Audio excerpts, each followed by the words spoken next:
Hey guys, welcome back to the channel.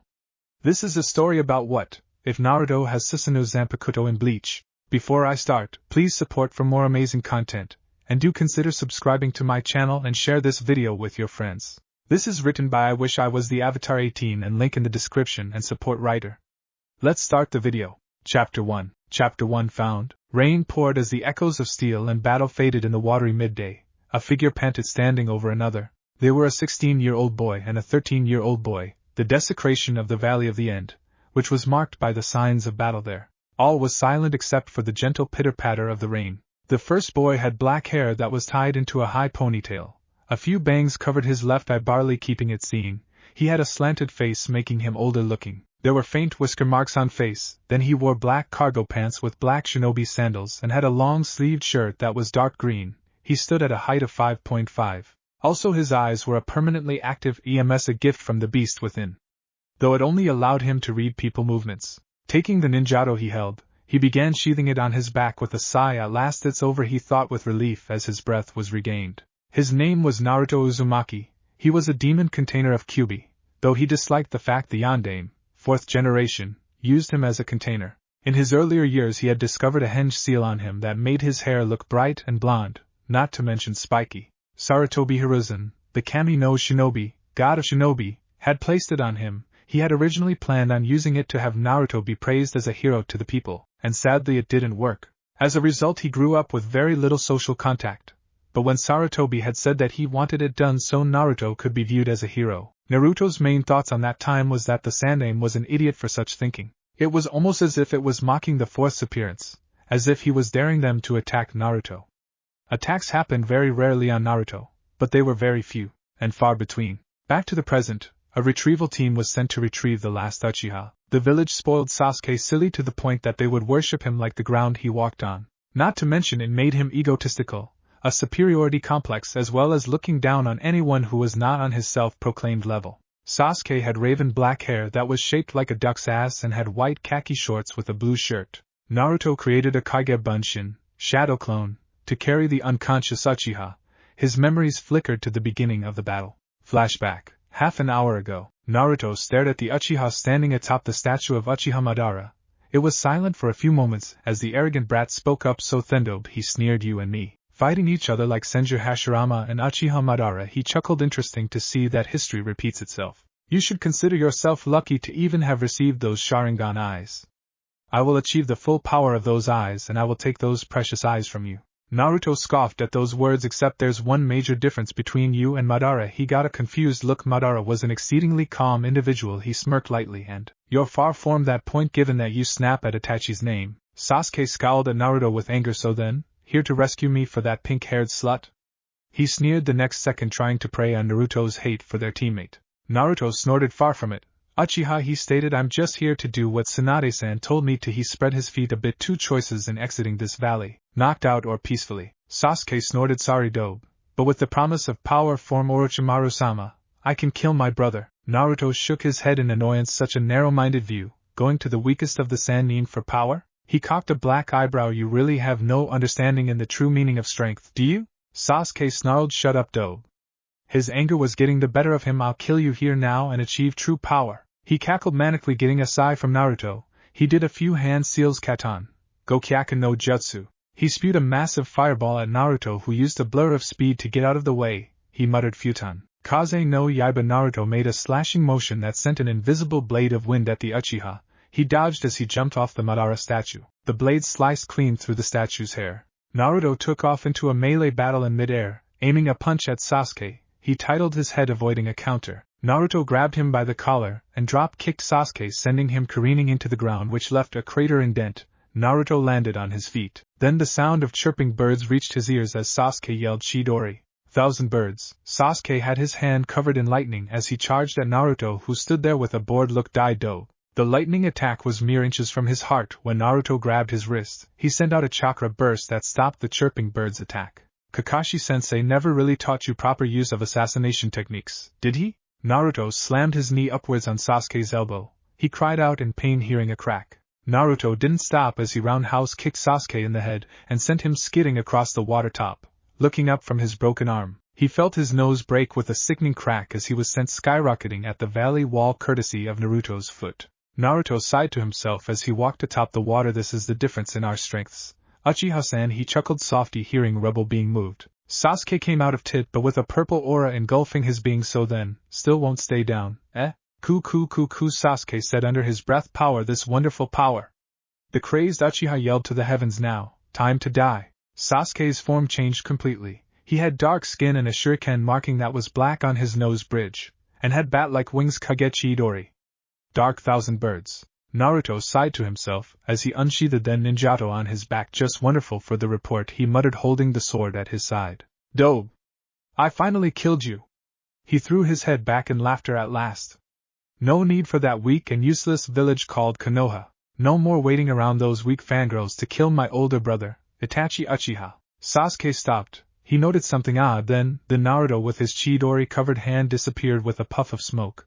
The slicing of metal was heard. Naruto appeared behind Sasuke with his ninjato nearly sheathed. Did you really think that I would leave myself wide open? He turned slightly. Such arrogance, he smirked as he took a tape recorder out of his pouch. Thank you for the confession, Uchiha. He sheathed the ninjato completely. Blood spewed from lines on the wings. They collapsed into the water as fresh blood stained the water. Sasuke gave a pained yell as the cursed seal receded into the junction on his neck. He swiveled, trying to attack Naruto in a last gamble attempt to kill him. Naruto quickly slashed Sasuke at the tendons on his muscles as he kicked Sasuke back onto dry land. He landed with a harsh thud as it began to rain. Naruto sighed to himself as he appeared in a blur of speed.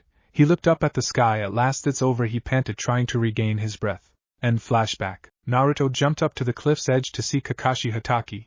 He was a jounin with a high 8 slanted, then he had a mask covering the rest of his face. Naruto nodded, with a mental sigh. He remembered how he met Kakashi. Flashback, Genin team placement day. Naruto was not a bit annoyed, but very annoyed as he had team placements today, and he got stuck with a fangirl and a brooder Uchiha who is treated like Kami's son. He muttered a curse under his breath before deciding to ignore Pinky's useless talking to the Uchiha. He raised an eyebrow. What made her talk so goddamned loud? Naruto shook his head as he sat at a desk in the classroom, wisely deciding to take out a book and read. It was entitled Henry V. Naruto began to read. It caught the attention of a certain fangirl. Baka. Don't try to impress me with the fact you can read books, she sneered. Yeah, dope, you should give up. Unbeknown to them, a certain silver-haired jounin was listening. This moment would make Naruto his favorite student. You say something? The former blonde asked. Kakashi, I smiled outside the door's sniff. I am so proud of my future student, he yelled mentally, crying anime tears from his single visible eye. Sakura screeched. Baka. Stop acting cool. Kakashi stepped into the classroom only to feel his body rush. Then a pain happened in his left cheek as he slammed up against the wall. Nice aim. I'm sure shinobi everywhere would be proud of you attacking our sensei, Naruto stated dryly as he turned the page in his book. You should know a kawarmi replacement when you see one. Kakashi rubbed where he was punched and got up. Sakura was looking confused, as was Sasuke. Naruto just smiled behind his book as he leaned on the doorway. First of, I am saddened by all of you. He got looks. Naruto merely raised an eyebrow. Your stupidity never ceases to amaze me. He looked at Sakura, who just blinked dumbly, not understanding his meaning. Your being full of yourself disgusts me. He got a glare from the last Uchiha, and I pity him. He jabbed a thumb at Naruto, who just shrugged. Meet me on the roof, he said simply before disappearing in a shunshin. Naruto sighed to himself before going to the roof with his teammates, following him. End flashback. Naruto shook his head. How are you, Kakashi-sensei? He asked, getting a nod from said jounin. I'm good. Did you waste much energy? Naruto merely smirked. What do you think? He asked rhetorically. Kakashi chuckled. Naruto was an impressive student by his standards. Alright, let's get going. I had to miss out on an S-rank mission for this. Naruto just smiled as he played the tape. Kakashi frowned at the end of it when Naruto had explained he had got the Uchiha to confess unknowingly to Naruto. Not bad. We can keep you safe from the council with this proof. Naruto nodded in agreement as they began to make their way from treetop to treetop. So how are the others? Were medic means sent out? Kakashi nodded as he tilted his head to avoid a branch hitting him. Yep. Niji got a hole just above his left lung. Chuji has soldier pill sickness. Lee got a few scratches, but other than that he's fine. He shrugged. Oh.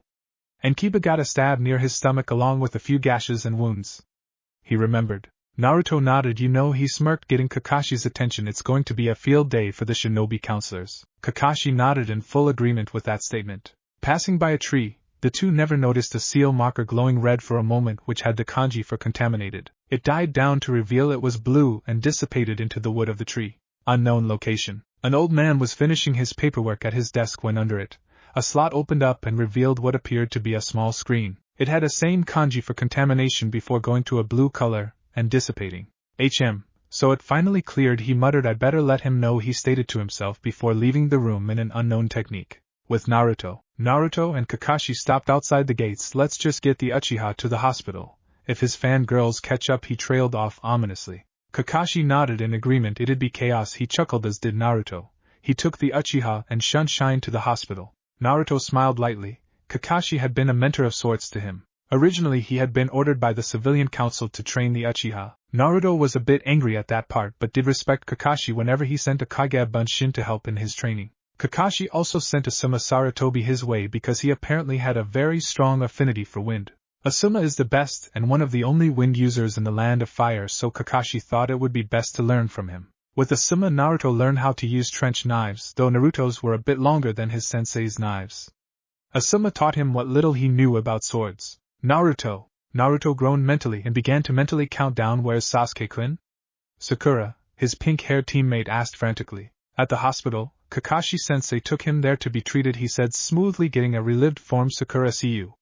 I'm gonna check on Sasuke-kun, she said the next second before leaving. Naruto had a massive sweat drop on the back of his head. Why that girl made it to Genin, he had no idea. Naruto shook his head. He had to prepare for the council. He had no doubt that they would be on this mission like a pack of wolves on a deer. Hospital. Naruto ignored the looks he was getting from the hospital staff. Turning a corner, he found Tsunade Senju. Hey Tsunade-san. Tsunade heard the voice and turned with a smile on her face. Hey Gaki, he twitched. Glad you got back the Uchiha, she scowled. A slow smirk developed seconds later. Kakashi-san told me as to how you got a recorded confession. The woman had blonde hair with a green GI. Then she had 2 pigtails going down her back and last had a vest that showed off her cleavage slightly. Naruto waved off the praise. He likes to brag. To be honest, the two chuckled.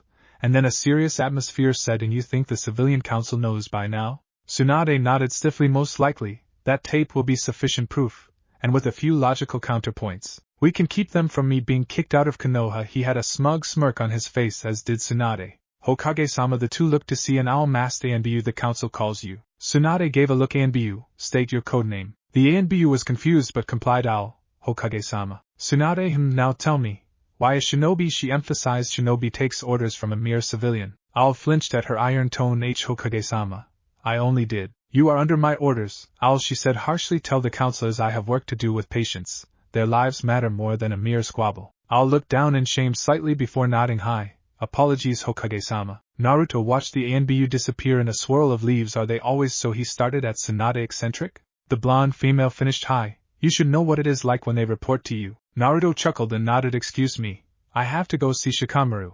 I heard he only got a broken finger. Tsunade nodded as Naruto left, walking down the hall. She had work to do. With Naruto. Naruto approached Shikamaru. Nara. He had a Chunin vest and pineapple-like haircut. Hey Shika. Shikamaru nearly jumped. Damn it, Naruto. You troublesome. He tired finding the right word. Shinobi. You nearly gave me a heart attack. Naruto chuckled. Glad to see you're alright. You're one lucky team to get away with a broken finger, he pointed out. Shikamaru cocked his head to the side. Thank her. Naruto looked to see Temari. Temari-san, I assume that your other 2 siblings are here? Temari nodded with a smirk. Sure are. Gaara is finishing things up with your Hokage. Naruto nodded at that. I already heard about the others' conditions. You should be glad that everyone survived. Shikamaru nodded at that. Still though, we could have taken less injuries. Naruto sighed. Some things are unavoidable in life, he said wisely. Even injuries. He got a familiar sensation go up his spine. Cover your ears, people. He put in earplugs, ignoring the two's looks. Naruto no baka. A voice screeched, making Shikamaru wince, as did Temari. Naruto's sweat dropped, seeing an ANBU hit the ground rolling as he clutched his ears in pain. Who knew that her lungs could be used as a weapon? The ANBU quickly got back in the shadows before anyone else noticed. Naruto snorted mentally at that thought as Sakura stormed up to him. He took out the earplugs as Temari glared at Naruto for not warning her. Shikamaru muttered. Troublesome. He nodded to Temari, who immediately understood. She knew that Sakura had an insane worship for Sasuke. She left to get Tsunade. Sakura glared childishly at Naruto, who looked bored or impassive. Hard to tell. It was borderlining on either leave me alone or I'm blank and you can't do anything about it. Naruto baka. Why did you hurt Sasuke-kun? She yelled at him. Naruto twitched lightly. He was a traitor that was willing to go to the enemy and willing to sell this village's secrets, all for a mere revenge against an S-ranked criminal. His duty before his needs. Sakura huffed. Shut up, loser. Sasuke-kun can defeat even you. Naruto wanted to slap his forehead at the girl's lack of intelligence. Or was it logic? Then how is it that he's in a hospital bed, and not me? He asked coolly. Tsunade came up to hear the last part from the girl she was annoyed with. Shut up, you monster! Naruto flinched but refused to let his emotions get the best of him. You're just some dead last loser that no one cares about. You got lucky, Haruno Sakura, Tsunade said sternly. Naruto smirked mentally as she continued, that is unbefitting of a Kunoichi such as you. I expected more maturity from you. Sakura held her nose in the air arrogantly. Shut up, bitch. Naruto slapped his forehead. Shikamaru wisely edged away, as did Temari, who was behind Tsunade. The three were smart, not suicidal, as they knew about Tsunade's legendary strength. You're going to train me so I can catch the heart of my Sasuke-kun? Tsunade stared at Sakura with a WTF expression. Then killing intent leaked out from her, making the poor pink-haired girl shiver. You dare demand that me, a Sannin, train a arrogant fangirl like you? She roared, making her flinch. Girl, you have 3 seconds to get out of here, or I will personally make you my training dummy, and demote you to an academy student, she said in a low and dangerous voice. Naruto sighed as his EMS slowly spun around due to his irritation from being in that bouncy's presence. But Sakura protested but was cut off by Tsunade. Now, if it was possible, she left faster than the Hirishin no Jutsu of the Yondaime. Tsunade sighed as the killing intent lifted. Now, I thank you, Shikamaru-kun, for telling Temari-chan to get me. She smiled appreciatively. Not a problem, Hokage-sama, Shikamaru said lazily. Are you going to be doing surgery on Chuji now? He asked out of concern for his friend. I am, Tsunade began, and Shikamaru? She got his attention. A good job for an S-class mission. Naruto went a little wide-eyed there, as did Shikamaru. She left the next second in a shunshin. Naruto gave a low whistle. Damn, looks like things are getting interesting. Shikamaru nodded in agreement with that statement. Hey Naruto-san, he got his attention. I want to know something. Why did you act like a hyperactive person during academy days and come out as a well-controlled person a day before graduation? He asked bluntly, in reference to the time he came back. Naruto blinked at that as he looked up in remembrance. Ah yes, I left on a 9-year training trip. He grimaced, remembering the assassination attempts when he was younger. He decided to leave at the age of 6 and leave behind a blood clone. He had met Kyuubi and decided to train under him.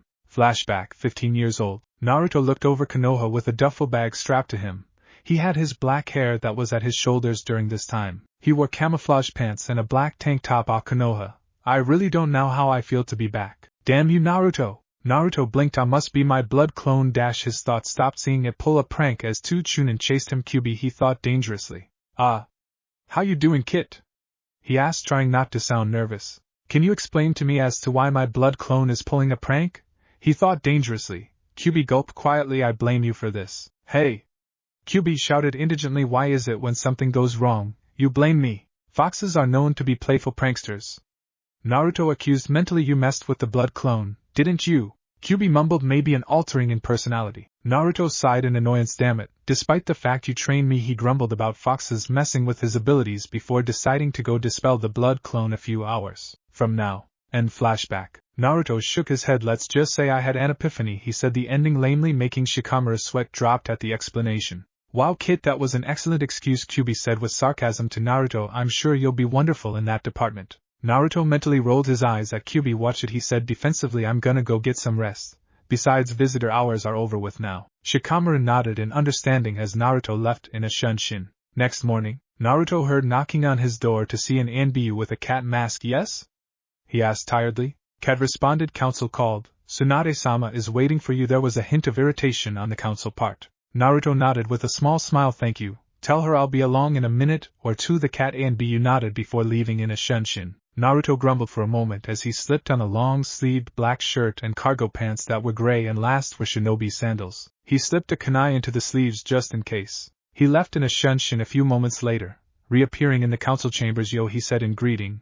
Swanda groaned. Gaki, you've been with Kakashi too long. Naruto chuckled as he tied his black hair into a high ponytail. Hey, you can never dismiss the classics. Ahem. Naruto and Tsunade snapped to attention as the civilian council seemed to have an air of arrogance. The shinobis maintained wariness, and could have possibly been calculating what was going to happen in these next few moments. Naruto Uzumaki, do you know why you are here?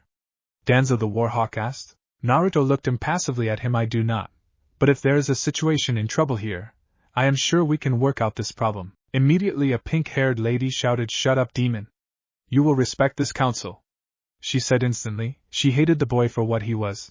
Naruto looked at her. Haruno? He got a nod. If you would state my reason being here. I am sure that most of us want to get back to our daily activities now. The Shinobi Council was impressed, though they did not show it. This Genin was handing the council easily. This was going to be fun. You are charged for assault of Uchiha-sama.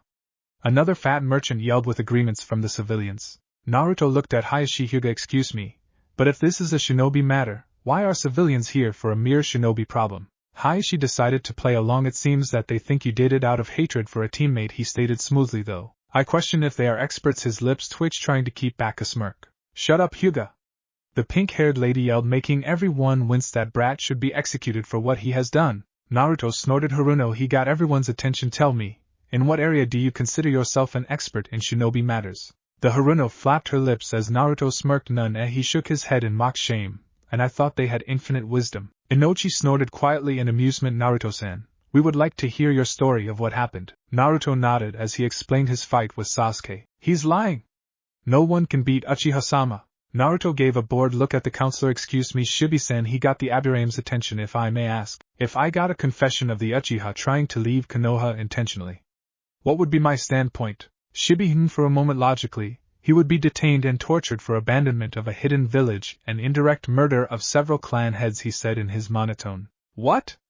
Was the outcry by many civilians. Hamura pushed up his glasses. Boy, if you have proof, why don't you present it? He sneered as if he was challenging Naruto. The black-haired boy shrugged as he took a tape recorder out and played the exact moment when Naruto's Kage Bunshin was hit by the Chidori. It's a trick. The demon did it so he could frame Uchiha-sama. No, Hayashi stated. That was the Uchiha's voice. Sim-san, what do you think? He directed the last part at the Inuzuka clan matriarch. Sim snorted in response. It's the Gaki's voice, no doubt. I've heard it more than enough time in these village walls to know that that is the brat's voice. Chusa, the father of Chuji, nodded. I agree. The Uchiha must be punished. What? But the demon. Shut up! Tsunade yelled. She had enough of this now. If I want to hear you idiots speak, do so with my permission. This is strictly a shinobi matter, she said with killing intent, making several civilians shudder. We decide the punishment. You buzzards flap your gums when we want you to. She smirked evilly at their angered faces. Hayashi spoke up. I propose mental evaluations and sealing of his Sharingan and Chidori technique. He would have to go through the mental scans with Inochi-san's help. Then he has D-rank solo missions for 6 months and C-ranked missions with the 2-cell Jounin. Not possible! Kohara stated angrily. We need the bloodline to make Konoha strong. Swanda snorted. Then tell me why he was defeated by Naruto. Here she gestured to him. He is a more willing and competent shinobi than the Uchiha is, she finished smugly. Danzo stood. Naruto cut him off from speaking. If this is the broken record song of Into Root program, shut your mouth please, he said annoyed. Danzo shut his mouth but glared at Naruto, who just smirked in return. Tsunade stood. This meeting is done with, and over she snapped her fingers, getting 2 Umbu to appear. Place guards at Sasuke Uchiha's room. Given his recorded proclamation, he is now being watched by the ANBU. If he escapes, stop him, she said in a commanding tone. The 2 ANBU nodded before leaving in a shunshin. Naruto smiled. Now, I'm going back to my apartment to sleep. He got a chuckle from Chusa and Inochi. Swanda-san, I'll be around. Tsunade nodded as he left in a shunshin of wind. She too left, deciding to ignore the old idiots called civilian counselors. Hokage's office. As Tsunade approached, Shizen stopped her. Swanda-sama, there's someone waiting for you in there. Swanda gave a look. Did he say who it was? Shizen thought for a moment, and shook his head. No, he did not. She started, but he said he was here for his legacy, she said in confusion. Swanda cocked a brow before going in. The man who was looking out the window turned. He had black hair that was held by Kenshiken, and then he had a light green scarf with a black kimono with tabi socks and sandals. After that he wore a white haori with diamonds at the edges. It was sleeveless as well. Then he stood at a height of 5 feet 11 inches. And had a katana at his waist held by an obi. Then he had dark blue eyes as well. His posture indicated he was a noble. He seemed to be impassive at the moment, and held an aristic manner. Swanda shuddered inwardly at his cold look. It reminded her of Orochimaru when he began his distant ways. Can I help you? She asked in a formal, businesslike tone. The man spoke. Greetings, Tsunade-sama, he said in monotone as said woman sat behind her desk. Tsunade looked at the man in the eye. My assistant informed me that you were looking for your legacy. Can you clarify what you meant? Swanda asked. The man gave a curt nod. Yes, I am Byakuya Kuchiki. I am looking for my son. His beginning name is Naruto. Chapter 2, Saying Goodbye. Swanda was numb with shock as those words were spoken. Excuse me, she took a deep breath. But you essentially said you are Naruto's father? Byakuya carefully arched a brow. Did his son not know his own last name? Minato did not tell him, he asked. Tsunade sighed after she took a look at a passage in Sarutobi's journal she had taken out moments ago. It took Jiraiya to unlock it due to a complicated seal. Sarutobi-sensei, after he was reinstated, thought that he could protect Naruto by keeping his parentage secret, she explained sadly after a minute of scanning a few passages. She did not notice the far-off look on Byakuya's face as Tsunade was deep in thought of how her sensei could keep knowledge of parents from a child. Flashback. 16 years ago, Byakuya had arrived in the elemental nations, mere hours after an attempted assassination on his own flesh and blood. There was one man that he could trust, one that would uphold in protecting his son. Are you sure of this? Byakuya nodded as he softly handed the warmly wrapped bundle. I am, he replied quietly. The man sighed but nodded. I'll take care of him. When will you return? He asked softly. Byakuya thought for a moment. While weighing the pros and cons, 15 years from now, he remembered that would be the approximate amount of time needed to find the assassins who had gone into hiding. Some assassins could be quite sneaky. The other man nodded as he was handed a scroll by Byakuya. Wordlessly he left Inashunpa, leaving a blonde, spiky-haired man to look out the window. During the entire meeting, neither noticed the crimson-red glow in sky during their conversation. End flashback. Byakuya sighed mentally as Tsunade snapped the journal shut. Well, I'm glad you're here at least, she started. You said you'd return at his age of 15. What took an extra year? She asked, trying to comprehend the fact that a Shinigami was in front of her due to what she read in the journal. Byakuya noted the look in her eye as he explained, his cold tone. The Kyuubi's erasure clouded our sensors in the Soul Society. It was only a few hours after I dropped off Naruto that it happened. Tsunade was grateful for the silencing seals she installed. I had planned on picking him up a year ago. He let out a small sigh. It's only now that the erasure cleared up due to the markers. Tsunade nodded slowly as she took in the information. Byakuya asked, how has his life been here? Okay, looks like things are going to be downhill at this rate. With Naruto, apartment area. Naruto stared at the ceiling with a sigh. He pushed himself off the bed as he picked up a book, deciding to go out for a while and get some fresh air. Hokage's office. Byakuya showed no emotion to how his son was treated, but his eyebrow did twitch once, whether from annoyance or anger. Tsunade did not want to know. He heaved a sigh. I see, he said simply as he began to take a look out the window. He was angry at the fact that the man he trusted made his son's life hell by sealing Kyuubi into him. Tsunade expected this for the most part, given Sarutobi had his secrets. She disliked the fact that he hid who his parents were. I assume you'll be taking him back. It was a prediction, not a question. Byakuya nodded wordlessly. He glanced in the slightest to Tsunade. I would however like to know who tried ruining his life. He felt a mental twitch seeing a murderous grin form on the Hokage's face. I'd be more than happy to, she said as the grin turned into a smirk. Byakuya merely nodded at that. He left the room the next second. With Naruto. Naruto lay in a tree branch reading a book. He frowned for a moment as a few thoughts came to mind. He felt as if someone was either watching him, or as if there was something going on. Shaking his head to rid himself of paranoid thoughts, then movement rustled in the leaves. He felt the wind blow gently against his hair, then he disappeared in a blur. Rude Nin. Naruto mused, something's definitely up. He thought, avoiding detection. Stealth was the best option at this point, and certainly did not want unnecessary attention. Naruto heard metal whistling, and he dodged an attack by a Rude Nin. Quickly dispatching the enemy, he viciously kicked the operative in the chest with his shin, and he was sent spiraling into a tree. A crack was heard as he was knocked out. Naruto grimaced. He decided to leave the scene in a shunshin the next second. Appearing in a meadow, he heard an inhumane roar. Then a shadow fell over him as he narrowly dodged what appeared to be a large bear-like thing that was 20 feet tall, and had a swaying tail with a menacing-looking mask on its face. Naruto narrowed his eyes slightly. The hell is that? Kid, get of the way! Kyuubi yelled in his mind. That's a hollow. Naruto decided not to question but to do as he jumped back, avoiding an attack. Then a red glow was in its mouth as it aimed at Naruto. With Byakuya. Byakuya was searching for his son's faint Ryatsu signature when he saw a zero go off in the distance. He immediately left Inashunpa to the adjacent area. With Naruto. Naruto panted as he had his back to a tree, hiding from the hollow that had attacked him. That red blast attack skinned his left arm. He just barely got away and had blood trailing down his appendage. He winced at the dull throb. Come out, time for feeding. The hollow laughed as it searched for Naruto. Naruto lowered his breathing to silent levels. Then something happened. Smash! The tree was reduced to bits as Naruto dodged the swinging of its tails. Time for some fun. A maniacal laughter echoed from the hollow. Naruto skid for a few moments. What was this thing? Bakuto 61, Rikujakuryu. Naruto heard of the words as 6 beams of light seemingly slammed into its midsection, and the hollow thrashed violently. Come out, you worm! I'll kill you! You damned Shinigami? Naruto cocked a brow. Shinigami, he thought. Kyuubi was unusually silent at this point. Byakuya shunpoed a distance away. He glanced in the slightest, seeing Naruto.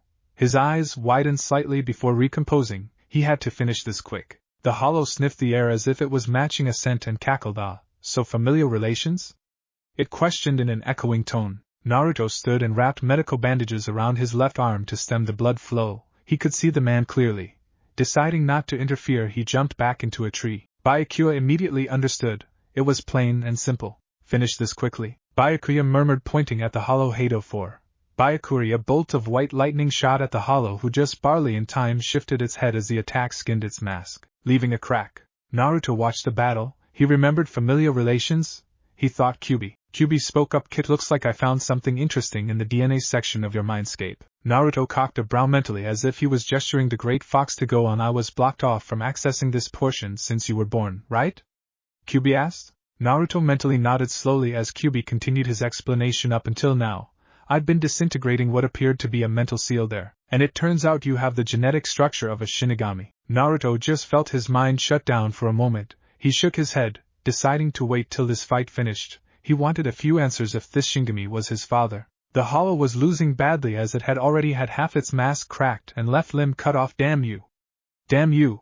Byakuya remained calm as he withdrew his zanpakuto. It's over, Hollow, he said in a cold tone. The hollow was desperate as it frantically searched for a way out of this situation. A sickening thought came to mind. I may not be able to defeat a Taicho. He pounced towards Naruto, who snapped out of his thoughts, but I can kill this brat. Byakuya's eyes widened as he shunpoed as fast as he could.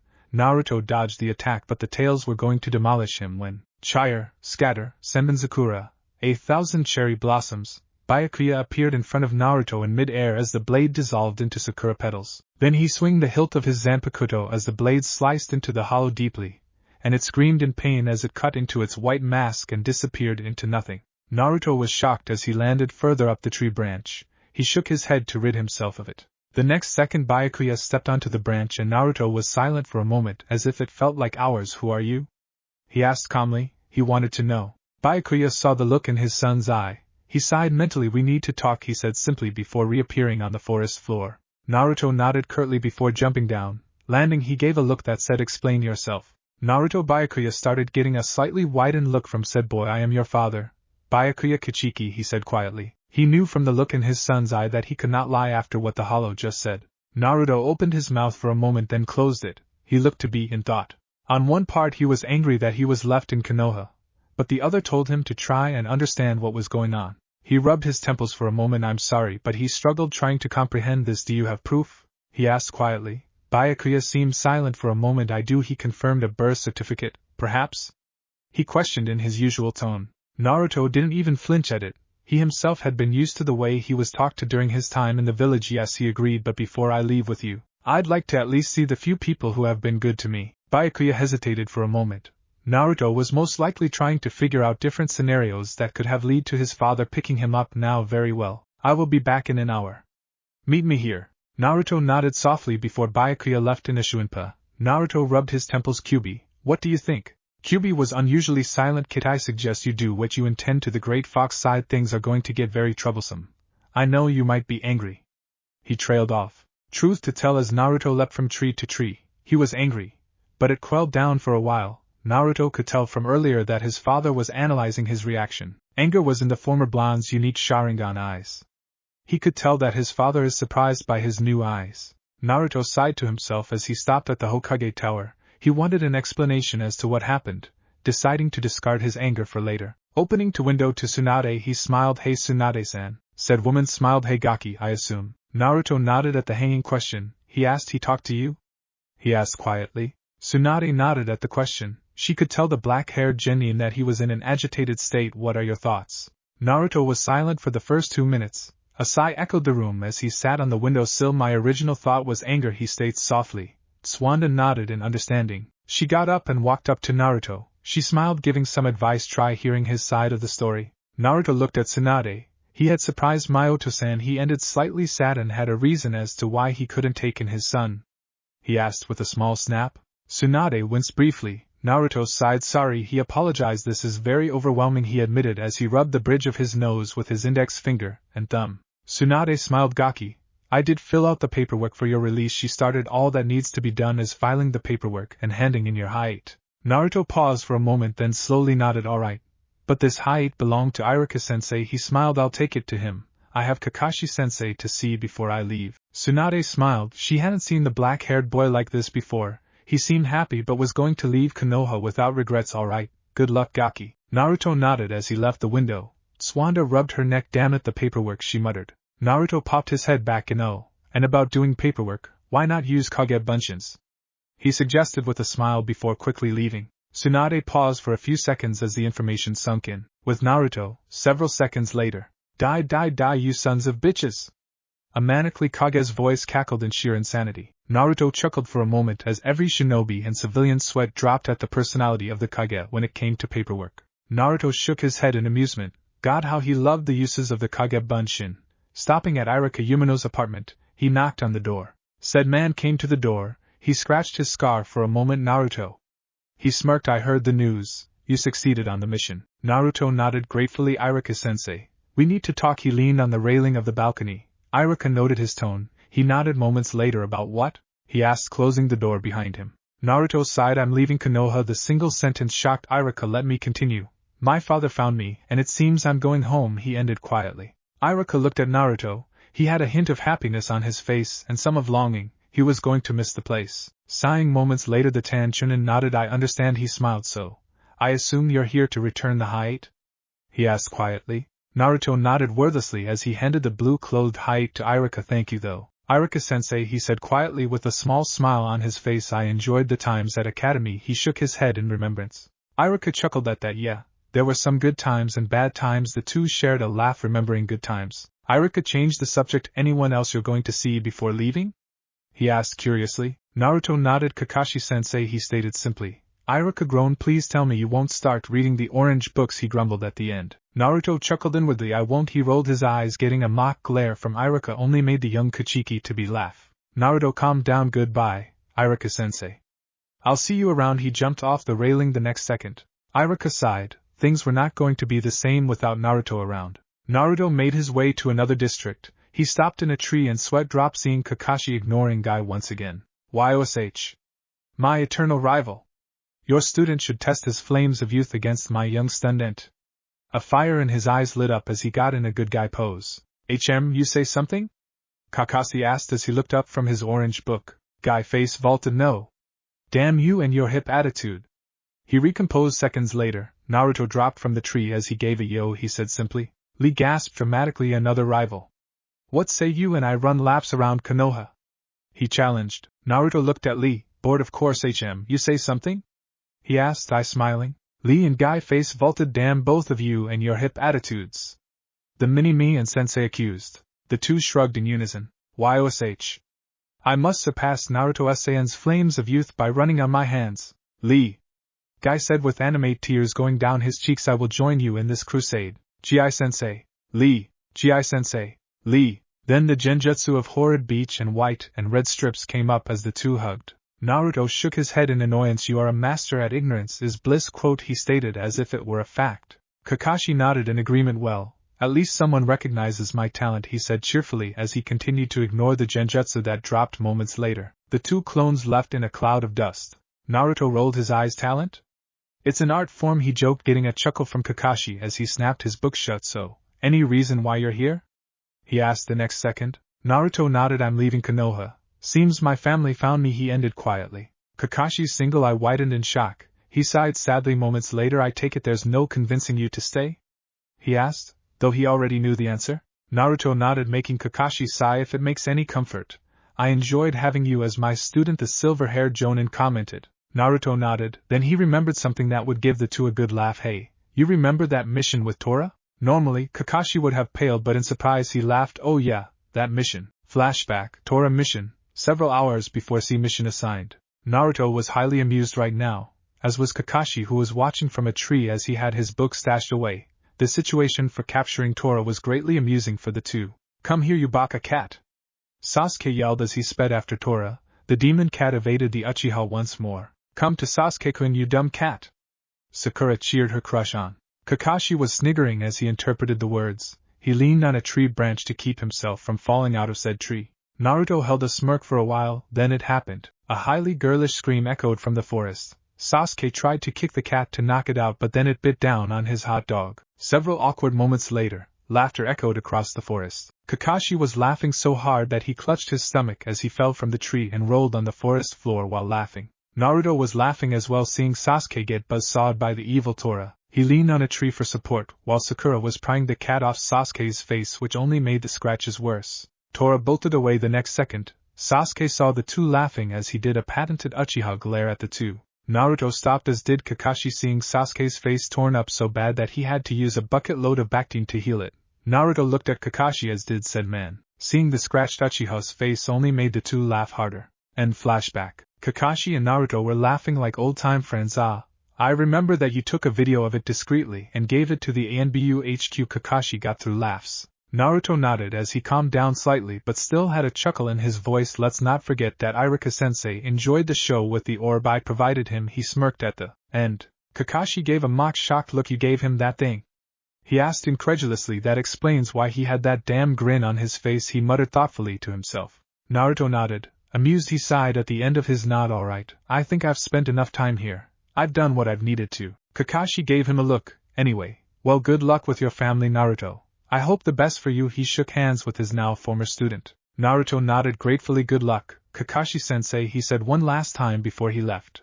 Kakashi chuckled as he flipped open his orange book. Ah, things are gonna be quiet for a while. His sweat dropped seeing a dust cloud in the distance. Kakashi! My eternal rival! The silver-haired jounin sighed. Well, better uphold traditions, he smiled to himself before flipping another page in his book. He chuckled inwardly at ignoring the spandex-wearing jounin. With Naruto. Naruto made his way back to the forest where he had met his father. Many things were going through his mind, like what should he say if Byakuya is his father? What should I do? Who was my mother? Naruto shook his head as he entered the clearing. Byakuya was waiting for him there with a scroll clutched in his hands. Naruto gave a brief nod. The 6th Division Taicho knew full well that the mini-me of him would want to know before confirming it. Byakuya explained this is the birth certificate. But different from others, seeing his confused expressing, he explained this has a blood print analysis. He undid the scroll, revealing a certificate there, but slightly different as it had 2 thumbprints that were visible. Place your thumbs here and the document will tell. Truthfully, it was an identifying keto put onto parchment. It was mainly used with clan families in case heirs or members were lost and needed to be confirmed by their blood. Naruto looked skeptical at first, but nodded quietly. He put his thumbs near the corners of the paper. He felt a slight cut formed on both the thumbs. He ignored that as he took his arms back at his side. Then something happened. Slowly, a kanji formed below the parent's signature. It said confirmed. Naruto's eyes widened in shock. Kyubi was as well, if you could see it, that is. Said former blonde was silent for a few minutes, as if he was deliberating something mentally. He patiently waited for his son's response. It's true, isn't it? Naruto asked softly. He gaze hit the floor. You really are my Ota-san. Byakuya nodded softly. Naruto was extremely silent for another moment. Why? He asked. Byakuya did not understand as he continued. Why leave me here? He asked softly. Byakuya could see the hurt in the former blonde's eye. He sighed mentally. Back when you were born, the more radical members of my clan tried killing you. Naruto had no reaction. Byakuya took this as a sign to continue. After that, I originally had planned on having you under the care of a Minato Namikaze. Naruto's eyes widened slightly. What changed the situation?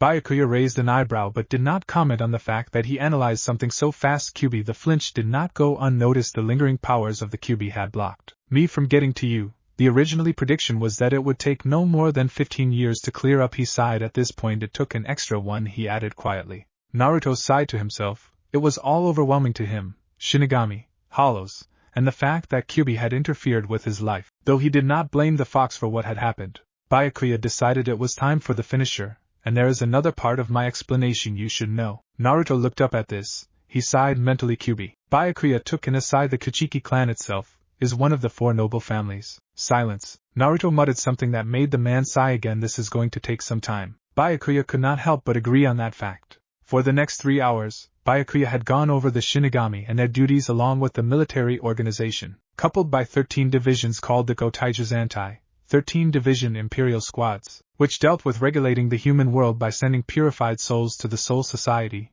and the Hollows, which Byakuya had explained were decayed human souls that fell to their inner hunger. Then the explanation for the attack he had done earlier with his katana, which was called a zanpakuto, soul cutter, a manifestation of the Shinigami's power. Each had a different type of power though. Naruto understood the basics of all this, but knew that there was more in-depth things than usual. He decided to file it away for later reference. I know of the fox as well, Byakuya said coolly. Naruto felt panic rise in him. Byakuya, seeing this, observed, I assumed that you'd think that I'd view you as the fox. Naruto nodded shortly. He looked away as if he did not want to meet his father's gaze. What felt like an eternity to Naruto finally ended. The former blonde sighed. He's trained me. He gave me these eyes in hopes to try and make up for the hell his ceiling caused me, he said simply as he looked at his father. Byakuya went wide-eyed here. Most Shinigami assumed the fox was a creature of pure destruction. But why help a boy? Naruto would have chuckled but explained about 10 years ago. He broke free of an illusion on himself. He sighed here. It eventually led up to me going on a training trip, he finished at the end. Remembering that he was kicked out of the orphanage at the age of 6 and met the Kyuubi. Seeing its container weak at this point, decided to train the former blonde by taking him on a trip across the elemental nations. Byakuya nodded slowly in understanding. Naruto asked a question that came up. Oto-san, he started out, if Shinigami can't be seen, why is it I am here now? Byakuya nodded at the question. In the Soul Society, to post Shinigami at certain locations, a jigai, faux body, is used to blend in with humans. That way they can do their mission without being noticed. Yours is a specially crafted one that has chakra pathways and a growth capability. Naruto understood the infiltration part, but wondered who would come up with such a device. In Soul Society, a lazy mad scientist sneezed, making him spill chemicals on the ground, thus making him freak out momentarily. Naruto sighed. All his questions had been answered and he now asked, what now? He asked, the last question being on his mind. In response, Byakuya unsheathed his zanpakuto and stabbed into the air in front of him. The odd thing was that it seemed to tear into a space. A clicking sound was heard as if a door was being opened. Byakuya said 3 words that seemed to make Naruto smile inwardly. Now we go home. Chapter 3, Adjusting. The sun rose over Konoha. It was unusually silent for the vibrant village hidden in the leaves. Tsunade watched the sun with a steaming cup of tea. She sighed at the silence, and missed the sophisticated black-haired Genin. Danzo raged hell over the situation since the property of Konoha was let go so easily, but she countered he would never be returning, almost as if she wanted to be smug and tell the old war hawk that Naruto was in the Soul Society. Shaking her head with a smile, the council could bitch all they wanted about Naruto, she could just shut up those high and mighty bakas with killing intent. A chibi self of her in her mind cackled in sadistic glee. Shizen stepped into the room with more paperwork. She sweat dropped seeing the grin on her face. Tsunade-sama, she broke her of the reverie. Swanda frowned for a moment seeing the paperwork on her desk, then smirked. Shizen raised an eyebrow. She never acted like this new paperwork. Tsunade nodded, making a kage bunshin to do the paperwork. Shizen gaped. How? Tsunade grinned. Naruto gave me the secret to defeating paperwork, she said smugly. Shizen just nodded, dumbfounded. Where is he now? Tsunade dropped the smile. He left, she said simply, getting a shocked gasp from her apprentice. His father found him after 16 years, she explained, getting a shocked look from Shizen. Then why didn't he say goodbye? Tsunade finished with a raised eyebrow. There wasn't much to say goodbye to, she said quietly as her attention went back to the sunrise. Shizen was silent. She nodded softly before leaving the room to inform the rookie 9. What? Kiba Inuzuka yelled. In the hospital he left. Shino pushed up his sunglasses with a cool demeanor most unusual. What reasoning is behind this, Shizen-san? He questioned in monotone. Shizen sighed. Naruto's family more or less has picked him up, she said simply, understanding that Tsunade did not want to go into detail. Hinata had a different reaction as she thought back on Naruto. He was once a nice and polite child, but antisocial a little. But after the training trip, he changed into a serious individual that seemed detached from society. She shuddered inwardly, remembering a cold look that had crossed the now black-haired Genin's face. Will he return? Shizen was silent at Hinata's question. That was all that was needed to confirm the question. Soul Society, Kachiki Clan Compound. The running stream of the Kuki Clan Compound was all that Naruto had heard. He sighed to himself at this point. He was now out of his jigai, flexing his hand for a moment. Upon discovering his Ryatsu, he had tamed it down to a low level, but still had trouble in control. Naruto was sitting under a sakura blossom tree. It had been only a day since Naruto had left. According to his father, the clan had known of Naruto's existence, but had questioned it when it came to his mother, whom he'd be meeting later. The young Kachiki once again sighed. Kyuubi was actually enthusiastic on teaching Naruto. Apparently he knew many high-level Kido from his time and infiltration of the Shinigami, though Naruto opted to focus first on Zanjutsu and the physical aspects before making his way up to high-level Kido. Naruto remembered an old saying from his training days. Train the body to suit the mind, he muttered with the shake of his head. Kyubi had agreed and compromised to train Naruto in Kido and Zanjutsu, though controlling his Ryatsu would be tough for the young Kichiki. Naruto looked to the clan council chambers. It had been over an hour. Deciding to pass the time, he opened a pocket book that had the kanji for Godai 13 law book and clan laws. Elder clan chambers. A council deliberated with Byakuya on the matter of his son. Most were more than willing to accept Naruto, though the Kyubi part had sent them on a frenzy of anger. Byakuya immediately calmed them down, stating that the Great Fox would be helping Naruto, which more than dumbfounded the council members. It wants to help your son? One council member asked, incredulous. Drawing a nod, mesmerized whispers emanated in the chambers. Odd, I had thought the Kyubi was a being of chaos, one council member murmured thoughtfully. Byakuya shook his head. Not quite so. It was under an illusion, giving it the look of a bloodthirsty beast, he explained shortly, drawing slow nods of understanding. Alright, this does clear a few points. One of the more level-headed members of the council.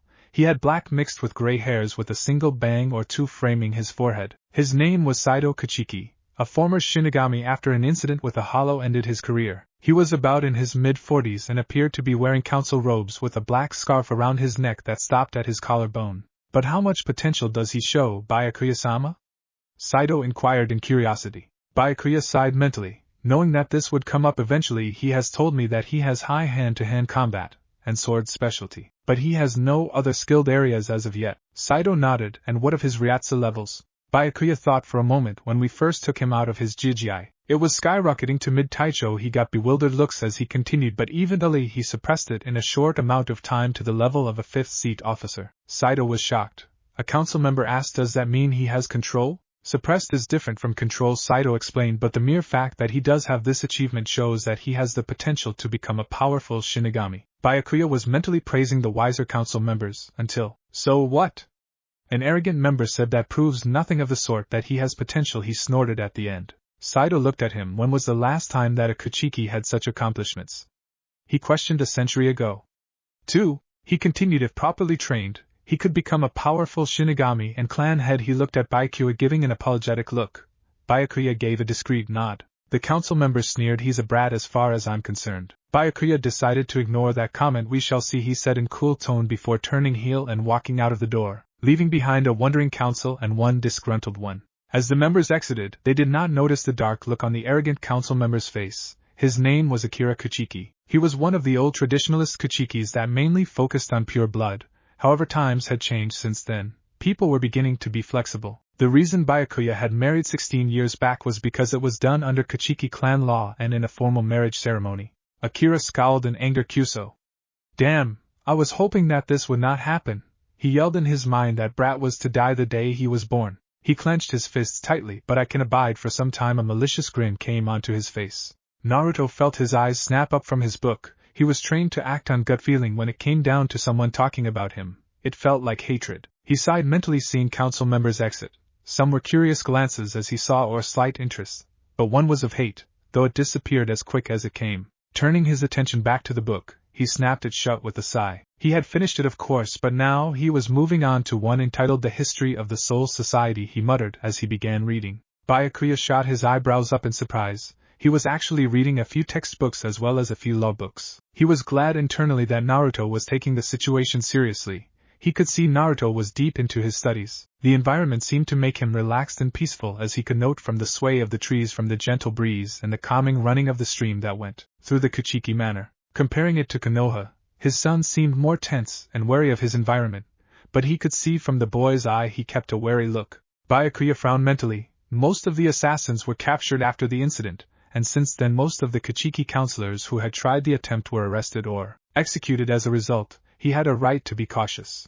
Now, only 14 of the conspirators were captured and one was left. Byakuya had suspected Akira, but had no proof of leading him to the crime. He'd have to bide his time as such. Though the academy would make many options open for Naruto, he still had to agree to it. Walking up to Naruto, said boy looked up. Oto-sen, he acknowledged. Byakuya nodded. I see you're getting ready. He gazed to the small pile of books. Naruto nodded shortly. Yes, I figured I could get a jump start before Shinoyu Academy begins. Byakuya nodded in approval. You want to do academy? He raised an eyebrow. Naruto returned it evenly. The alternative would be homeschooling, correct? He asked, drawing a nod. Well, I'd rather not impose. Me being your son would attract unwanted attention, given the fact it would be viewed as favoritism. Now that got Byakuya's attention. Somewhat humble, he thought. Very well, I'll set up the paperwork with the Soteicho, Captain Commander. Naruto nodded arigato. Thank you. By the way, is there a library in the compound? Byakuya nodded in confirmation. Calling a servant over, he asked Byakuya-sama, what is it you need? He did a low bow. Show my son to the library in the compound. It is his first time here. The servant nodded quickly as he led Naruto the way. Byakuya sighed to himself before picking up the appropriate paperwork. Picking up the 3-page packet, he filled it out gracefully in minutes before leaving in a burst of shunpa. In the library, Naruto was reading books. Most were history books, but mainly Naruto wanted techniques that Kyuubi could not teach him. Have to say, the Anikatsukido, covert ops, interests me, he thought to Kyuubi. No kidding, kid. We're talking about high-speed shunpa techniques here, Kyuubi replied, though I do have to ask what division you'd be most interested in joining. Naruto hummed for a moment as he took out another book from the shelves. Nabantai, 2nd Division, is much like shinobi lifestyle, that would be familiar with me. Also, from what I can tell, my speed has increased since coming here. Before I was as fast as Lee without his weights because of you and sparring with him, he thought logically. If I was to combine my natural speed with shunpa, Kyuubi mentally nodded in agreement. You would a force to be reckoned with. That much is true, but what about the Gobantai? 5th Division. Naruto was silent on that. Kid? Naruto snapped back to attention. You have that feeling too, eh? He thought, opening a book that detailed the current taichos, fuku taichos and divisions. He flipped to the Gobantai fuku taicho. With a frown he read Aizen Sosuke. The nagging thing to the Kichiki was that damn irritating smile that Aizen's photo had plastered on his face. Over the years Naruto had been taught how to recognize faked emotions and smiles. This one was downright scary to him, as if a massive force was hidden behind it. While I admit, the guy is suspicious, but remember though, just because he smiles all the damn time doesn't mean he's up to something, Kyuubi stated. Naruto wanted to dissuade his sensei's words. He just hated the feeling of faked emotions around others. Naruto-sama? Naruto calmly looked over to the servant. He was carrying a plate that had a cup of tea. Arigato, he said before taking the cup. The servant bowed low before leaving the room. Naruto sipped the tea with a sigh as he put it on a table. Returning to more literature, he took out a book. Shohoin Clan. He thought, interested before opening it up. Soteicho's office. 1st Division Headquarters. Byakuya handed the paperwork over. The old man looked it over. He had a black hakama and shikashu. He had a long gray beard and a cane with a white haori draped on his shoulders and had the kanji for one on the back. I assume this is it? The old man asked. Byakuya nodded yes. Soteicho, he responded in his usual tone. The old man had a ghost of a smile. Has he settled in just fine? Byakuya mentally raised an eyebrow. Only he, Naruto's mother and Yamamoto Shigekuni Genryosai knew of the Kichiki heir. He has, Byakuya stated simply. Yamamoto sighed to himself as he changed the subject. These are serious charges you are presenting along with your son's academy application. He looked over the 3 names of the people who tried ruining or ending Naruto's life. Hamura, Koharu, Danzo. I will select a taisho to retrieve these people. Yamamoto started. An appropriate punishment will be selected. Now go home, Kichiki Taicho. Your son begins the academy in a week, he ended with a smile. Byakuya's lips twitched for a moment before leaving in a shunpa. Yamamoto called up his Fukuteichi, vice captain. Yes, Soteicho? The man asked. He had a western look about him. His name was Chojiro Sasuke. Send out a hell butterfly to Kanfan. I have a matter I need to discuss with him. Chojiro nodded quickly before leaving the room. Minutes later, a man with short black hair. He looked short and petite.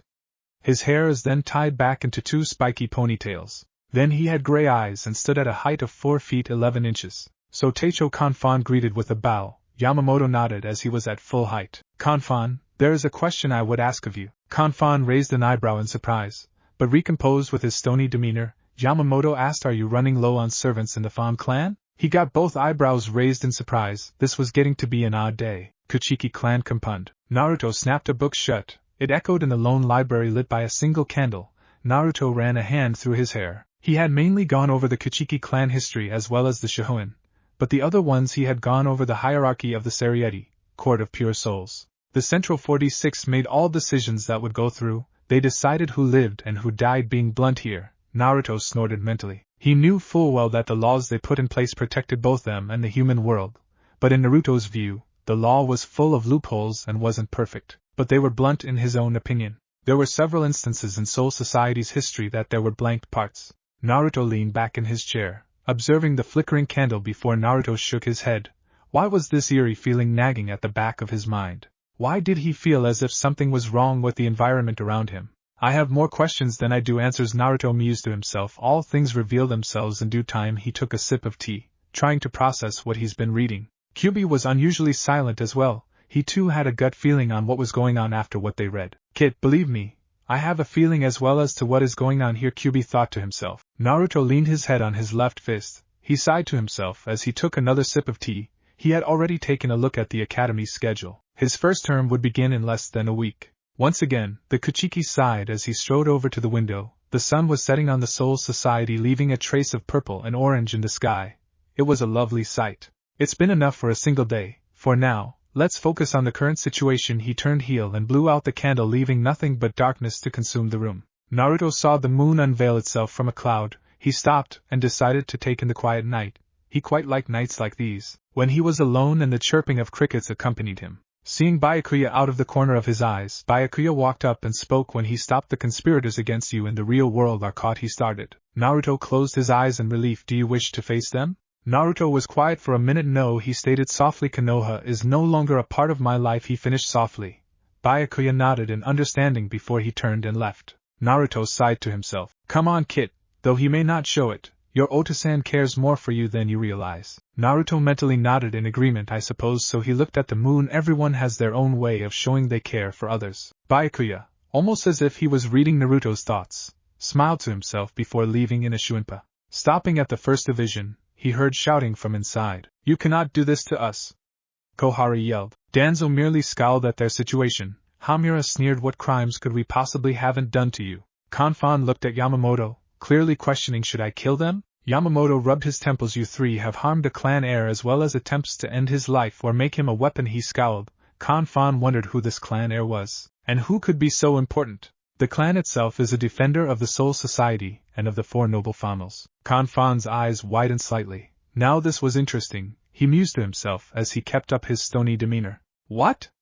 Mura yelled. That boy you speak of is an abomination. Danzo stayed silent. Why he had these fools work for him, he had no idea. Byakuya had anger but kept it down as the doors swung open. Kanfan, putting the pieces together, had his eye widen in shock for the first time in his life. Kuchiki Taicho, Yamamoto greeted. He got a nod. As punishment for your transgressions, you will have your Ryatsu cut off and tied down as servants to the Fan clan. He directed his attention to the three elders. The three exploded with outrage until they were sent to their knees by Byakuya's Ryatsu. He looked down on them with gray eyes that held cold, unbridled fury. It calmed down moments later. The protesting former council members were literally dragged out of the room by Anamitsukido. Kanfan finally found his voice. Your heir, Kuchiki Taicho? Byakuya nodded. Yamamoto started. I would like it if this information was kept secret for now. He will be starting the academy a week from now. This will be announced formally among the Taichos. Kanfan complied with a nod before wondering what this news would bring for Soul Society. Meanwhile, one secretly god-wanting Fuku Taicho sneezed before returning to his paperwork. With Naruto. A giggle was heard by Naruto. He looked around the area and saw no one, then the giggle echoed again. Naruto raised an eyebrow here. So you're my wielder? A melodious voice said his mind. And you're my Zanpakuto, Naruto concluded logically, hiding his surprise quickly. Correct, it's been 16 years. The giggle happened again. What is your name then? He asked. My name is... Naruto sighed quietly. He could feel disappointment. You haven't heard my name, and you have not seen me, yet you try to do something like this? Naruto mentally chuckled at the voice's pout near the end. Anything is worth a try, he thought with an amused tone. The voice giggled. Ah well, you'll have to meet as well. A voice laughed before fading away. Naruto felt his eyes widen as the voice faded. Kyubi, did you get that? Kyubi nodded. Certainly did, Kit. That was your Zanpakuto. Seems as if you have another. Naruto groaned to himself. Why did his life have to become so unnecessarily complicated? Kyubi chuckled. At least you don't have any romance problems, the great fox joked, trying to lighten up the situation. Naruto chuckled softly in amusement as he began to make his way to his own room. It wasn't too complicated for him. A simple futon and a nice view of the garden. If you slid the porch doors opened, he preferred a bit of nature nearby. Naruto had heavy thoughts as he slid the door open and admired the garden. His thoughts turned to Aizen Sosuke. He frowned at the name momentarily. The man appeared to be wearing a mask to hide his true self, yet that contradicted with what the book said about his profile. Safe to say, he had an uneasy feeling around the man. Naruto heard knocking on his door. Turning to face with Byakuya, he spoke on his usual tone. It's time you met your mother. Follow me. Naruto was shocked the first milliseconds. He recomposed with a deep breath as he followed his father moments later. Thoughts plagued his mind with questions of how his mother would view him. Would she love him? Byakuya stopped as he slid a door open. Naruto stepped in moments later. He analyzed the woman sitting in the room on her knees. She had black hair tied into a braid that went down her chest. Then she had blue eyes with a gentle face and had a black shikishu and hakama that was worn with a white haori that had sleeves going down to the wrist and seemed to have a short nodachi with a leather strap. He looks a lot like you, Byakuya-kun, she said softly with a smile on her face as she stood up. Byakuya's lips twitched upwards as if he was indicating a smile. Byakuya introduced to the shell-shocked Naruto. He didn't show it. Naruto, this is your mother, Uno Hanaretsu. Chapter 4. Starting the Academy. Naruto didn't show shock but was inwardly. He had already read the history of the Godai 13 and certainly didn't expect this. Uno Hanaretsu was widely known as the Yanbantai Taicho. The 4th division was mainly looked down upon for its cowardice. Though she defended the division like a leopard protecting its cubs, she was one of the oldest Taichos of the Godai 13 besides Yukitake Chishiro and Shunshueikai Ryaku. The apprentices of the Soteicho, Captain Commander, Yamamoto Shigakuni Genryosai. The main thought is how she got together with Byakuya due to toleration of his cold attitude, but he had to admit that there was more than meets the eye. Unohana smiled sweetly. Naruto twitched mentally. He forgot about the fact that she was mainly feared among her Taichos despite her gentle demeanor. Hell, he had already heard a rumor that the 2 apprentices would rather die by their sensei's bankai rather than suffer her wrath. Naruto found his voice, despite the fact it was eerily calm. Unohana Retsu, as in Yanbantai? He questioned, getting a surprised look from said woman. It disappeared as she smiled. Correct. I can see you've already gotten your studies started, she said softly. Naruto nodded at that. Unohana smiled at Byakuya-kun. I believe he should at least talk to me for a while. You've done your part. Byakuya nodded. He did have a soft spot for Unohana, not that he'd ever admit it. Leaving the room the next second, Unohana's smile was replaced with a frown. I already heard of the treatment done to you by the Konoha Council in the living world, she stated. Naruto had no reaction. If I may ask, what is their punishment? His tone was laced calmly, though a hint of amusement was hidden in. Unohana chuckled softly, making her way to the small patio. Patting beside her, Naruto took a seat. They've been made servants of the Fan clan. Their ryatsu will last them until it's sealed away. Naruto imagined that and chuckled quietly. Protectors of the Shihoin clan, correct? He asked, getting an approving nod from Unohana. Again correct, Sochi, son. Naruto wasn't caught off guard. He mostly expected the love part from his parents came from his mother. Thanks, he replied quietly. Unohana asked, how much have you gone over in the Soul Society? Naruto looked thoughtful. Mostly the clan histories and the divisions. I've begun memorizing the law book though, he smiled slightly. Unohana was impressed. She knew there was one portion that she had not asked yet. Sochi, I had already heard from Byakuya-kun about Kyubi. Naruto showed no reaction, other than looking away at the moment. Unohana gently put a hand on his shoulder in a comforting gesture. Sochi, you are you. The Kyubi is Kyubi, she said soothingly. Byakuya-kun already explained him to me, though if you wouldn't mind I would like to do a quick analysis of your eyes. Naruto felt himself warmed slightly. With a small smile he replied moments later, thanks for understanding, Okasan. Yes, you can do your analysis. Unohana smiled and muttered an incantation and held her hands over his eyes before taking them away and asked, now, what about your likes and dislikes? She moved the conversation towards Naruto. Naruto smiled. It may have been late at night, but this could take the cake. A week later, Shino Academy, 10 a.m. Over the past week of Naruto's education, mostly in history and politics, he found a liking for the two, which surprised Byakuya and gave more than one amused thought with Unohana. He more than memorized the history of the Soul Society as well as its laws, though Central 46 didn't sit well with the young Kuchiki. Speaking bad about a high-leveled government would only draw unnecessary attention to himself. Deciding to keep his opinion to himself, he found it odd that the Central 46 had total reign of decisions in the Soul Society, and screwing the fact that they have not had neither combat training, nor seen a hollow. Naruto looked at the Shino Technical Spirit Academy. It gently rained sakura blossoms in the mid-morning, giving it a nice, clean look. Naruto smoothed down his academy uniform. It had a blue hakama with the blue mixed with white shikishu. Then he wore tabi socks and sandals. Pretty nice, he thought as he leaned on a tree, observing most of the students gathered. He could tell most were from minor or noble clans mixed with a moderate number of ones from the Rukongai. The Rukongai, Wandering Spirit Town, was where souls came after Kanso, soul burial. They lived and stayed in those sections, while the farther ones up to the Rukongai District 80 was aptly named the Zaraki District, as the current Taicho of the 11th Division was from there. Zaraki Kenpachi was a name handed down from each Taicho. He had defeated the previous one by combat in only one swing, thus showing their apparent use in Zanjutsu. Naruto heard a certain fox wake up. Hey kid, how's it going now? Naruto replied mentally, starting academy, politics and history back home, the usual. Kyubi gave a grunt. Finally something interesting happens. Have to say though, you're one of the more interesting hosts I've had. Naruto blinked in surprise. He recomposed as he walked casually through the entrance hosts. You've had others? He asked incredulously. Was the fox content with him? Kyubi laughed heartily. Damn straight, Kit. All of them were human. There never was a container for me that was a Shinigami, death god, like I said. Your life is very interesting now. Naruto couldn't help but agree. True, though when I gain my zanpakuto. Kit, don't get too far ahead of yourself. You're taking the exam, right? Naruto nodded mentally. Right, the placement one, either advanced class or the normal ones. I say we aim high. I held back a lot back during Konoha times. Kyubi grinned, and Naruto could feel it. Yes.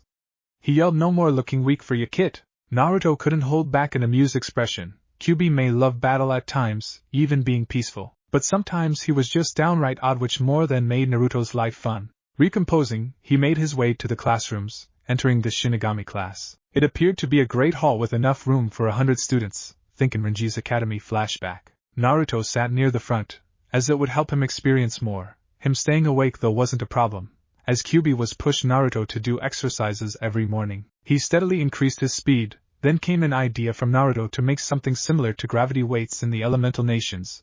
That would come along later in time. Naruto watched as an old man appeared to the class. He wore a white haori and had a normal Shinigami uniform. Closing the door behind him, he spoke up. Greetings, students. I welcome you here today to the Shino Spiritual Academy. Here you will be given a test that will decide your placement in the academy. Any questions? He received none. Now then, take out pencils and erasers. You have at least 2 hours to finish this test. It will pertain mainly to your knowledge of Zanpakuto, the divisions, the history of the Soul Society and the Suriti along with current Shinigami as well. You may begin. He took a seat and observed the students, then his eyes fell on Naruto. The Kichiki heir, this will be a most interesting prospect. He smiled to himself before observing the other students. Naruto glanced out of his eyes seeing students rush to finish their tests. Instead he took his time looking over the questions from how did the founding of the academy occur? What is a Zanpakuto and its releases? What differences are there in Kido? Have to say this doesn't go over the mechanics in using Kido. The incantations as such. He began his test 5 minutes later after looking over the small packet of questions. Naruto answered one question. Why is the incantation needed to use Kido? Simple, to stabilize the spell. Kyubi answered lazily. Only to get a mental whap upside the head. Iti. Naruto answered irritably. No helping me, Fox. You know that would be cheating. This coming from the guy who is a former shinobi. Kyubi countered dryly. There's a difference between a shinobi and a shinigami. Baka, he retorted, getting a growl. Fine then, answer those questions. Naruto heard Kyubi's grumbling, then that innocent giggle echoed in his head, making him sigh to himself. Why me? He thought sadly before continuing his test. Kyubi chuckling to himself, his Zanpakuto was still calling him up. More than 2 hours later, the tests ended and the sensei collected them. Thank you all for your time today. Tomorrow the results will be posted and you will receive a schedule from the registration office. And please pick up your dorm room assignments today. The class got up to leave, then Naruto felt some murderous intent on him, but it left as quickly as it came. Naruto glanced around the room with a keen gaze searching for the individual, shaking his head to himself before walking out. His thoughts went through his head. He knew full well that his Otosan had captured most of the conspirators in the clan, but there was one in the report that had gotten away. Most likely an assassin was planted in the school. Naruto thought with amusement, a classic trick. Blend in with the background is a common information and gathering strategy. Naruto knew that there was at least one person in the clan who would despise him. He got to know the Kichiki clan well over. There weren't any disgruntled members against him, though his mind went to one person, an elder council member. It made sense. If an elder were spotted among students, they'd be respected like any noble, and would be overlooked without any evidence to support claims of treason. Deciding to put these thoughts to rest, he got his dorm room number and took out a book he had bought earlier. Shinigami Taichos, he thought to himself as he opened the pocket book and began to read. Naruto lay on the lower bunk bed. Putting away his book, he fell asleep, but not as most would think. Naruto's mindscape. Naruto made his way across a meadow to see a man with crimson red hair, and had a sleeveless gi that was black and had crimson edgings.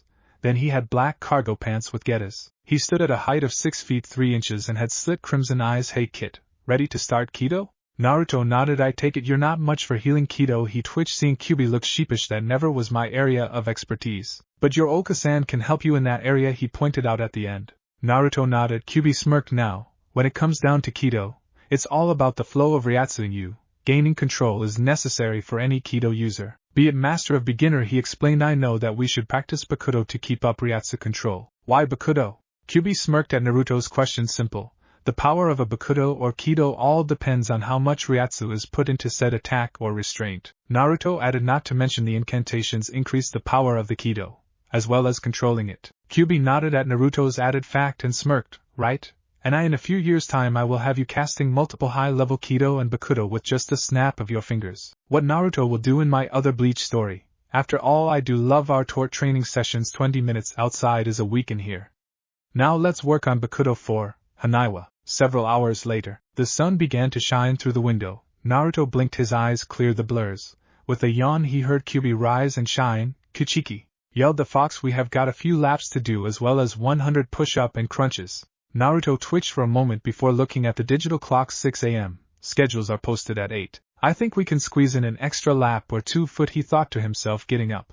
Naruto tested his limbs for a few moments. Kyubi had decided to start out small on bakuto and got up to 40 mastered to just 1 per snap, so not up to Kyubi's standards. But kido was a different story in his mindscape. Last night, he had already gotten up to 60 mastered to multiple kidos with just 1 snap of his fingers, which did catch Kyubi by surprise. Naruto had greater control in attacking rather than immobilizing the enemy. Fun fact, Kasuke can cast some bakuto spells with a snap of his fingers. Getting out of thought, he stretched for a few moments. How many laps? He thought before going out the window. Last time was 12, you can do better, so we'll kick it up to 15. Naruto nodded. His stamina had to be increased first. Taking down an enemy was crucial to ending a fight.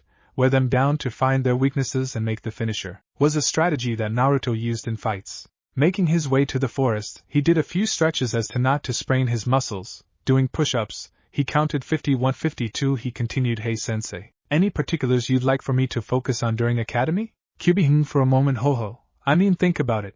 You could be a speed demon by the end of the year if you keep up your stamina regimens. He shrugged, not to mention your natural speed will add up. Also, like you said, your speed plus Shuinpa will be a very great combo with your sword skills, which will only increase with time. Naruto nodded at that. Feeling sweat break onto his skin, he began to do one-handed push-ups. Still though, think about Hakuda. The stuff they have in academy is too basic. You got any suggestions? Alright, let me think for a moment. Kyubi was in thought for 2 minutes. I have a deep knowledge of hand-to-hand combat. I'd suggest 2 styles. One for disabling and wearing down the enemy, then breaking bones or killing the enemy. The first one, please. The first would be Wushu. I'd recommend this out of the versatility of the style, not to mention the agility. Naruto mentally nodded for Kyubi to continue as he began his laps around the lake. Next would be Mibaran. It's an old fighting style in the human world, but rarely taught due to the brutal way it breaks bones. I'll take those, take them down or kill them quick and effectively regardless of if it is brutal, Naruto stated with Kyubi nodding with a huge grin on his face. Naruto panted. He walked to a stop as he felt sweat glisten his being after 14 laps. Looking at the sun, he deduced it was at least 7:15. Better get a shower done and some breakfast, he thought to himself before leaving in a calm walk. 5 minutes later, he reached back to his dorm and took a towel and went to the bathroom. A minute later he came out refreshed, slipping on a clean academy uniform and tied his black hair into a high ponytail and left the room. Walking through the halls he heard a few whispers directed at him. Naruto for the most part ignored the excited whispering as information got out that he was the son of Byakuya Kuchiki and Unohana Retsu. He could only imagine what the other Taichos were thinking. Achoo! Byakuya sneezed. Wiping it clean with a handkerchief, he sighed, taking a sip of tea in the late morning. Unohana smiled. They say when you sneeze, someone's talking about you. Byakuya turned his calm gaze to Unohana. I highly doubt that. What about Naruto then? She questioned slightly. Byakuya twitched mentally. It had been less than a day since the exposing of their marriage and having a son. Already he had Taichos talking up the bark as well as the 3 other clans. Flashback. 1 day ago, academy applicants. Byakuya sighed inwardly. This meeting would not end well, he mused to himself.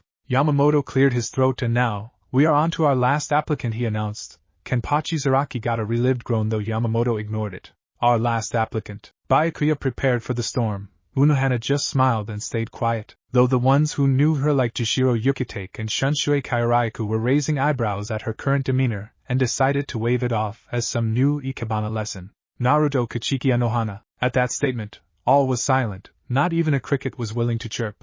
Yamamoto was amused inwardly. It had been a long time since anything interesting happened among the Taichos.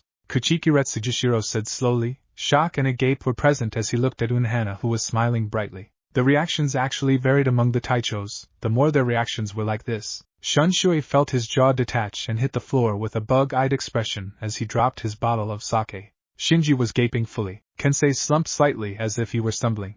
Love felt his jaw detach as his glasses slip off for the first time in 150 years. Rojuro's eyes widened in surprise. Zaraki tried forming words but got incoherent sentences. Kasuke was giddy, certainly interested. Yorichi quirked an eyebrow before a sly smirk appeared on her face. Yamamoto cleared his throat, getting their attention. Priceless. That concludes the current roster of students for this year. The Taichos nodded dumbly at this, trying to comprehend what the hell had just happened. Byakuya sighed internally that things did not explode, but the amusement he got out of the situation went better than he thought. End flashback. Byakuya sighed, taking a sip of tea to calm his nerves at the past event. Back with Naruto, he was checking his schedule and scores on the tests. To say he was surprised was an understatement inwardly. Naruto's schedule. Hoho/Shunpa AC, Advanced Class, First Period. Zanjutsu/Zanpakuto Theory AC, Second Period. Kido/Bakuto Theroids and Practice AC, Third Period. Lunch Period. Hakuda AC, Fifth Period. Soul Society History AC, Sixth Period. Naruto overall thought it was a good schedule. The advanced classes were going to have the parts he missed. Then the history part would more than help him. The main classes that interested him were Hakuda and Hoho though. Naruto put the slip into his shikashu. Taking a look at the bulletin, he saw that Naruto Kuchikiretsu, score, 99%, advanced placement. Naruto chuckled inwardly. Walking away, he felt a gaze pierce into his back. He narrowed his eyes slightly. There was a threat to him in the school. Naruto came to an open field according to the schedule. A crowd of students had gathered at the field, revealing a long and wide dirt field as much as a football field, only twice as large. Everyone! Listen up! The sensei got their attention. He had dark blue hair that had a few bangs at his forehead. He wore a blue shikashu with a dark blue hakama. Today will be the first Shunpa lesson. Simply gather Ryatsu at the feet. He disappeared in a burst of Shunpa to the midfield, then appeared back in the spot he was standing in. Using Shunpa requires control and the strength of the individual that can use it. Naruto scratched his chin for a moment. Shunpa. I have read up on variants in the Nibantai, he mused to himself before shaking his head to get back to the current class. And begin. Most of the students began sluggishly from the sensei's observation. Naruto, however, was doing extremely well as he did not appear to be winded, which was noticed by only the sensei. He looked down the field to the observer, who nodded at what he had seen. They were thoroughly surprised to see an academy student being so fast with the Shunpa on the first day of the academy. Not even Yorichi did that.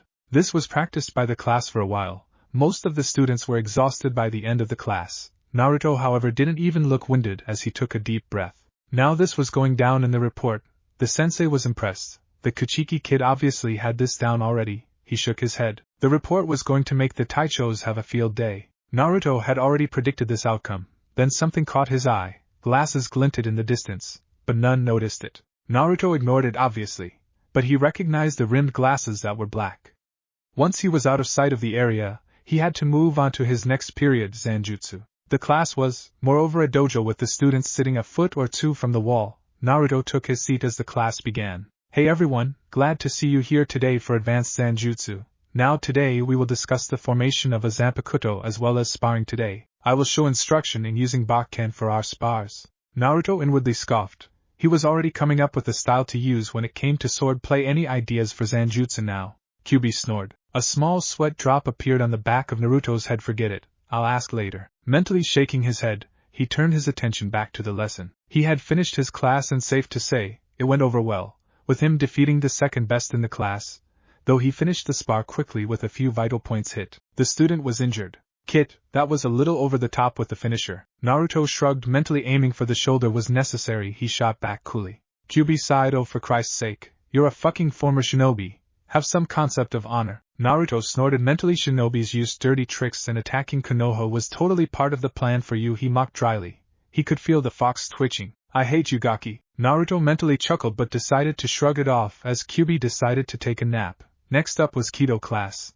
It would be interesting seeing this. Making his way to the Kido training area, he could not help but remember how his Ka-san got with his Oto-san. Flashback 2 days ago. Naruto was happy as he could be, though he kept it well hidden. He spent most of his time getting to know Unohana.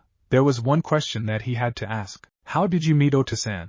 Unohana smiled at the question. Well, when a mother and father love each other very much. Smash! Naruto face vaulted with his feet twitching. He got up with his left eye twitching very violently. I know the birds and bees, he stated with clear annoyance in his tone. Unohana merely smiled while inside she was laughing her ass off at her son's reaction to the question. It was 16 years ago that we met. Unohana started. It was during the warm summer day that we met, it started out as a little talk, we got more and more into our interests. But how did it specifically lead up to your marriage?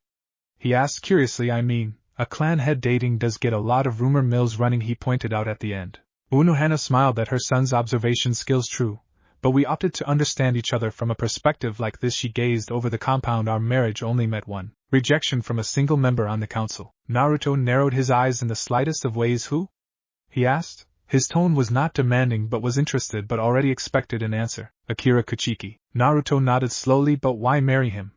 He then continued. People marry for different reasons. Unohana chuckled. As I got to know him more, there was one side of him that I particularly liked. She saw Naruto's inquisitive look. He doesn't like showing that he cares for the ones he protects. Either way, he'll fight as hard as the Sotecho to protect even you. Naruto was slightly surprised at that. He smiled.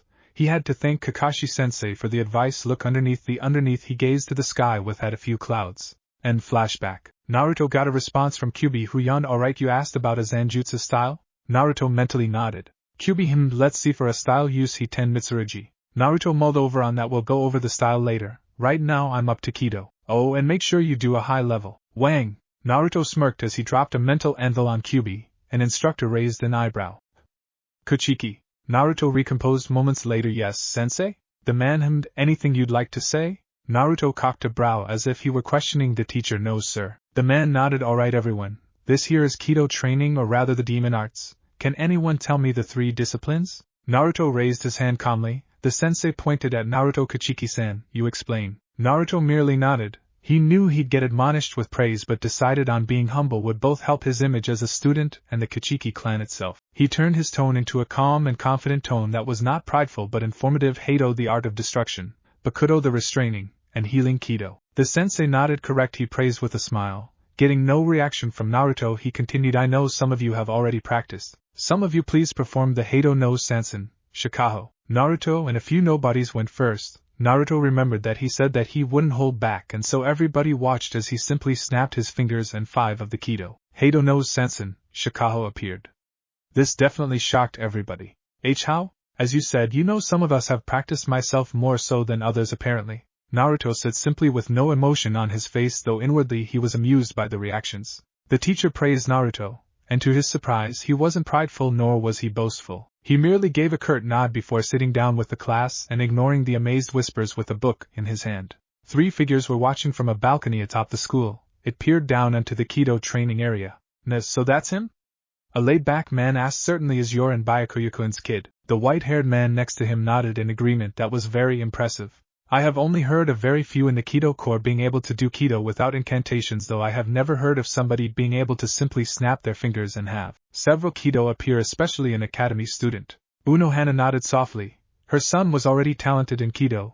The man with the straw hat had brown hair that was tied into a ponytail with pinwheel hairpins. He had gray eyes and a long-sleeved white haori that had a rhombus on the back with the kanji for 8 on the back, with a flowery haori on his shoulders and 2 swords at his waist held by a teal obi. The first was a dado and the other was a wazukashi. He wore a black kimono and sandals. Next was a man with white long hair that went to his mid-back with a white haori that was long-sleeved and had the rhombus and kanji for 13 on the back. He had black eyebrows as well. Unohana Taicho, what is it you wanted to talk about?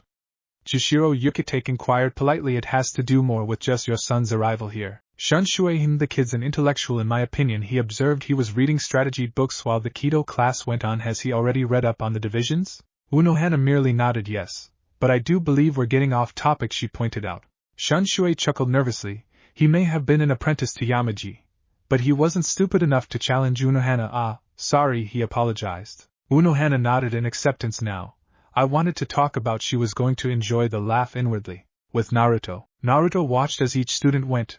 Most did not have the destructive power compared to Naruto, but they did have superb accuracy and control. He himself decided to adapt the shinobi chakra control exercise to his Kido control. It would be interesting, he thought to himself with a mental smirk. What it? A unison cry came from atop the Shino Academy. Most students looked up, but Naruto merely sighed at this point. What could make his life, or rather death, more complicated? He looked at the sky with a barely noticeable look of annoyance. Kami, you must hate me. All he got was the twittering of birds in response. Unohana merely smiled, but it was borderlining on a laugh. These days certainly were interesting to her. Why, you want us to be his Kyufus? Godfather, Shunshui gaped at finishing his own sentence. Jushiro himself was shocked to hear this.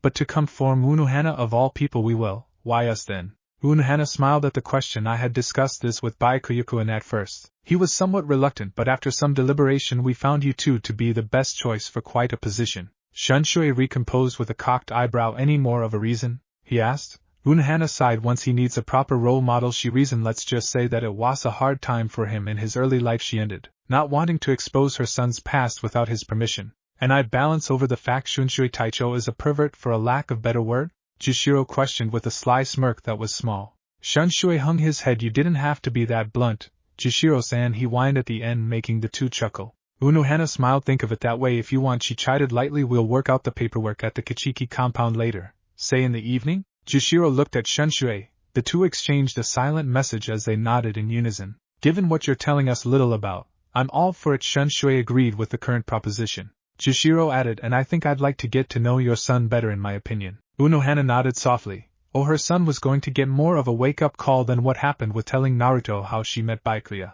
Naruto shivered with a chill going up his spine. Kyubi, I have a bad feeling about this. Kyubi merely sighed in Naruto's mindscape once again. He overlooks things way too much. Naruto hated being right sometimes. The class itself was over a while later. It was nearing lunch as Naruto had gotten some food at the cafeteria. He was approached by a few classmates, but could easily see through the fact that they merely wanted to be friends with him for the status. Naruto wasn't going to be a snob but told them to go away politely, with a forced sweet tone for the incentive. He wasn't surprised given his clan heir status. It was an annoyance, but he could find friends. He had all the time in the world. Up next was Hakuda class. Naruto could tell out of the corners of his eyes that there were Taichos watching, mostly away from the crowds. So that's him, huh? Questioned Shinji, the Gobantai Taicho. Yorichi nodded, confirming his question. Certainly is. I've already taken a look at his class reports. Very impressive, if I must say. What is going through that head of yours, Yorichi Taicho? Shinji asked. If he keeps this up, and from I have prodded from Byakuya, he would be an extraordinary member of my division, she stated as she kept her eyes firmly on Naruto. Already claiming him for yourself, eh? Shunshui said as he and Jushiro decided to drop on the class. Shinji-kun, good to see you. He tipped his straw hat light to show acknowledgement. Shinji smiled. Shunshui Taicho, it's quite a surprise to find you here, he said honestly. Shunshui nodded. He turned his attention to the class. He looks a lot like Byakuya-san, he mused idly. Jushiro chuckled in amusement. I think most of us got that earlier. He smiled lightly. What were his earlier classes like? Yorichi smiled a bit. He's quite adept, good at Zanjutsu. Took down the second-ranked student in a few seconds. Shunshui whistled in appreciation. Nice. Most new students can't do that. He rubbed his chin thoughtfully. Jushiro smiled. Naruto himself was more like his mother in personality. He wasn't cold but mostly regarded others with a cool expression, not icy and stoic like Byakuya. What of his Zanjutsu class? I'm afraid I arrived later than Shunshui-san here. Yorichi's smile widened. It was one that spoke of impressed, quick and precise. The sensei himself was impressed. Mostly the Hachibantai, 8th Division's, style of fighting.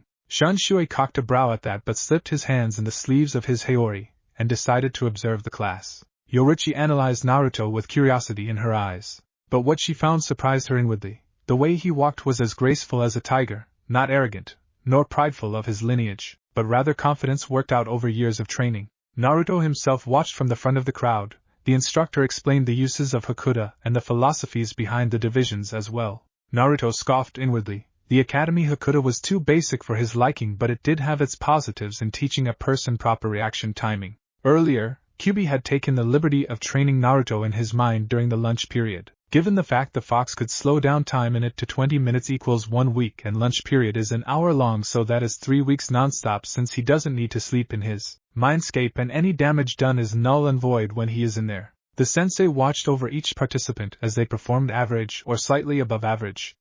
Next up was Naruto at least 20 minutes later. Naruto Kichiki Anohana. There were amazed whispers that came from the class as Naruto came forward. For his part, he ignored the whispers and focused intently on the lesson before him. Come at me with what you know, and we'll work out on the openings later. Naruto nodded in understanding. The sensei got into a basic academy stance. Naruto responded by getting into his own stance. The sensei moved first, directing a simple punch aimed for Naruto's head. It was slightly fast as a bit of Reiatsu was added for speed. Naruto dodged the attack and responded by slipping his own attack through the man's defense. He punched right for the diaphragm, it was caught by the sensei's hand. Naruto slipped his left foot behind the man's ankle, and with a palm strike to his chest with his left hand. The man was on his back in moments, as Naruto pulled his left foot back to normal. Silence reigned for a minute. Naruto sighed mentally. He really hated attention as he took out a book and ignored his environment. Shanshui clapped lightly, quick and effective, he muttered. He walked out of the hall and headed for his first history class. Across the seratai in a dark room, a single man sat with a hateful look in his eye. Akira-sama, a soft-toned voice said. Akira nodded. What news? Byakuya-sama's son is progressing better than expected in academy, the cloaked figure responded quietly. Akira frowned as the figure left. Best not to make any moves now. As the Gotaiju Zantai keeps a watchful eye on the academy, he smiled an evil smile. Besides, I can wait, he cackled manically into the night. Things were just beginning to start anew for one Naruto Kichiki-retsu. Chapter 5, Fukutaicho. 1 year later, the crowded classroom chatted away excitedly about their zanpakutos. It was graduation day and things were going to be very interesting for this year's class. In less than a year, Naruto himself had graduated. In less than a day after Naruto had started academy, he was considered a prodigy, much to Naruto's annoyance. He was moreover a humble person and polite. The big shocker to the student population was the fact he wasn't arrogant about his heritage. Naruto had mused it was slightly amused to him with the shocked looks. It took over a week for it to die down. He shook his head and focused on the current situation. The Taichos stood to the sideline, feelings of eager and happy views as Naruto Kichiki Anohana was graduating today. And to say it would be interesting to say the least. Jushiro and Shunshui were proud of their godson, of course, though they didn't show it. They had grown attached to the young Kichiki. He spent most of his time during the school year either talking with the two or enjoying an occasionally game of shogi, but they would have to wait a while before teaching him Kido among other things. Jushiro always did have a soft spot for children, and Naruto was somewhat of an enigma to him. Shusui rather enjoyed it when Naruto could nearly beat him in a shogi match. Unohana did, however, warn on the sake drinking, very sweetly. Naruto sat in the back as he didn't want any attention to himself. He was powerful, yes, but kept his strength mostly hidden.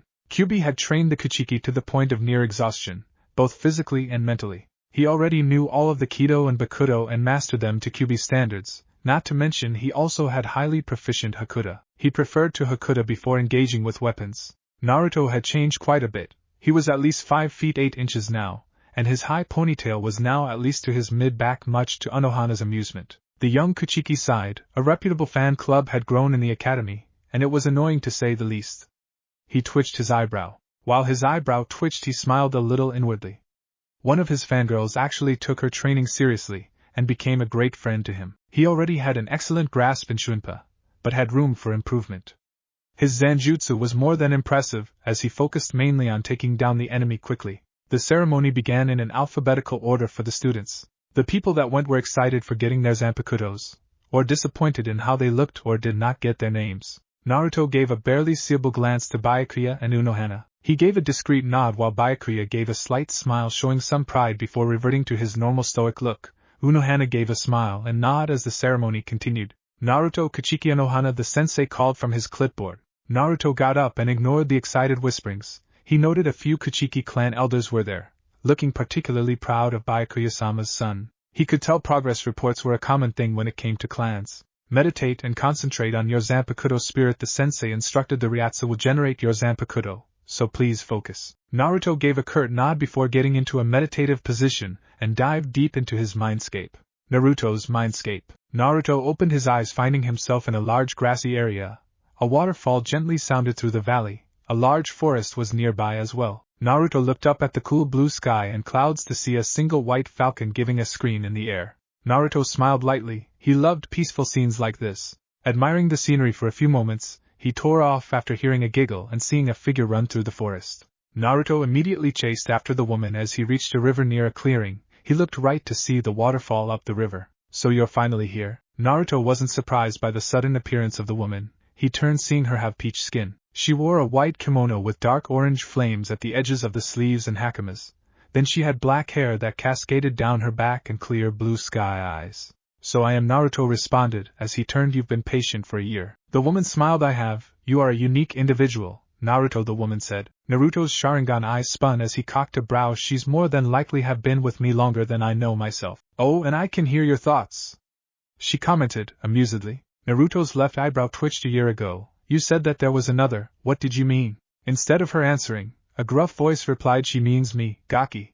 Naruto looked behind the woman to the clearing to see a man with spiky black hair that went down to his mid-back and had red samurai armor with a long black cloak, and onyx eyes that cackled with lightning and had wind swirling around him. Naruto's eyebrows rose in surprise. 2 zanpakuto spirits? Right, Gaki, the man said in his usual tone. Were very unique if you would. The undertone of smugness was there.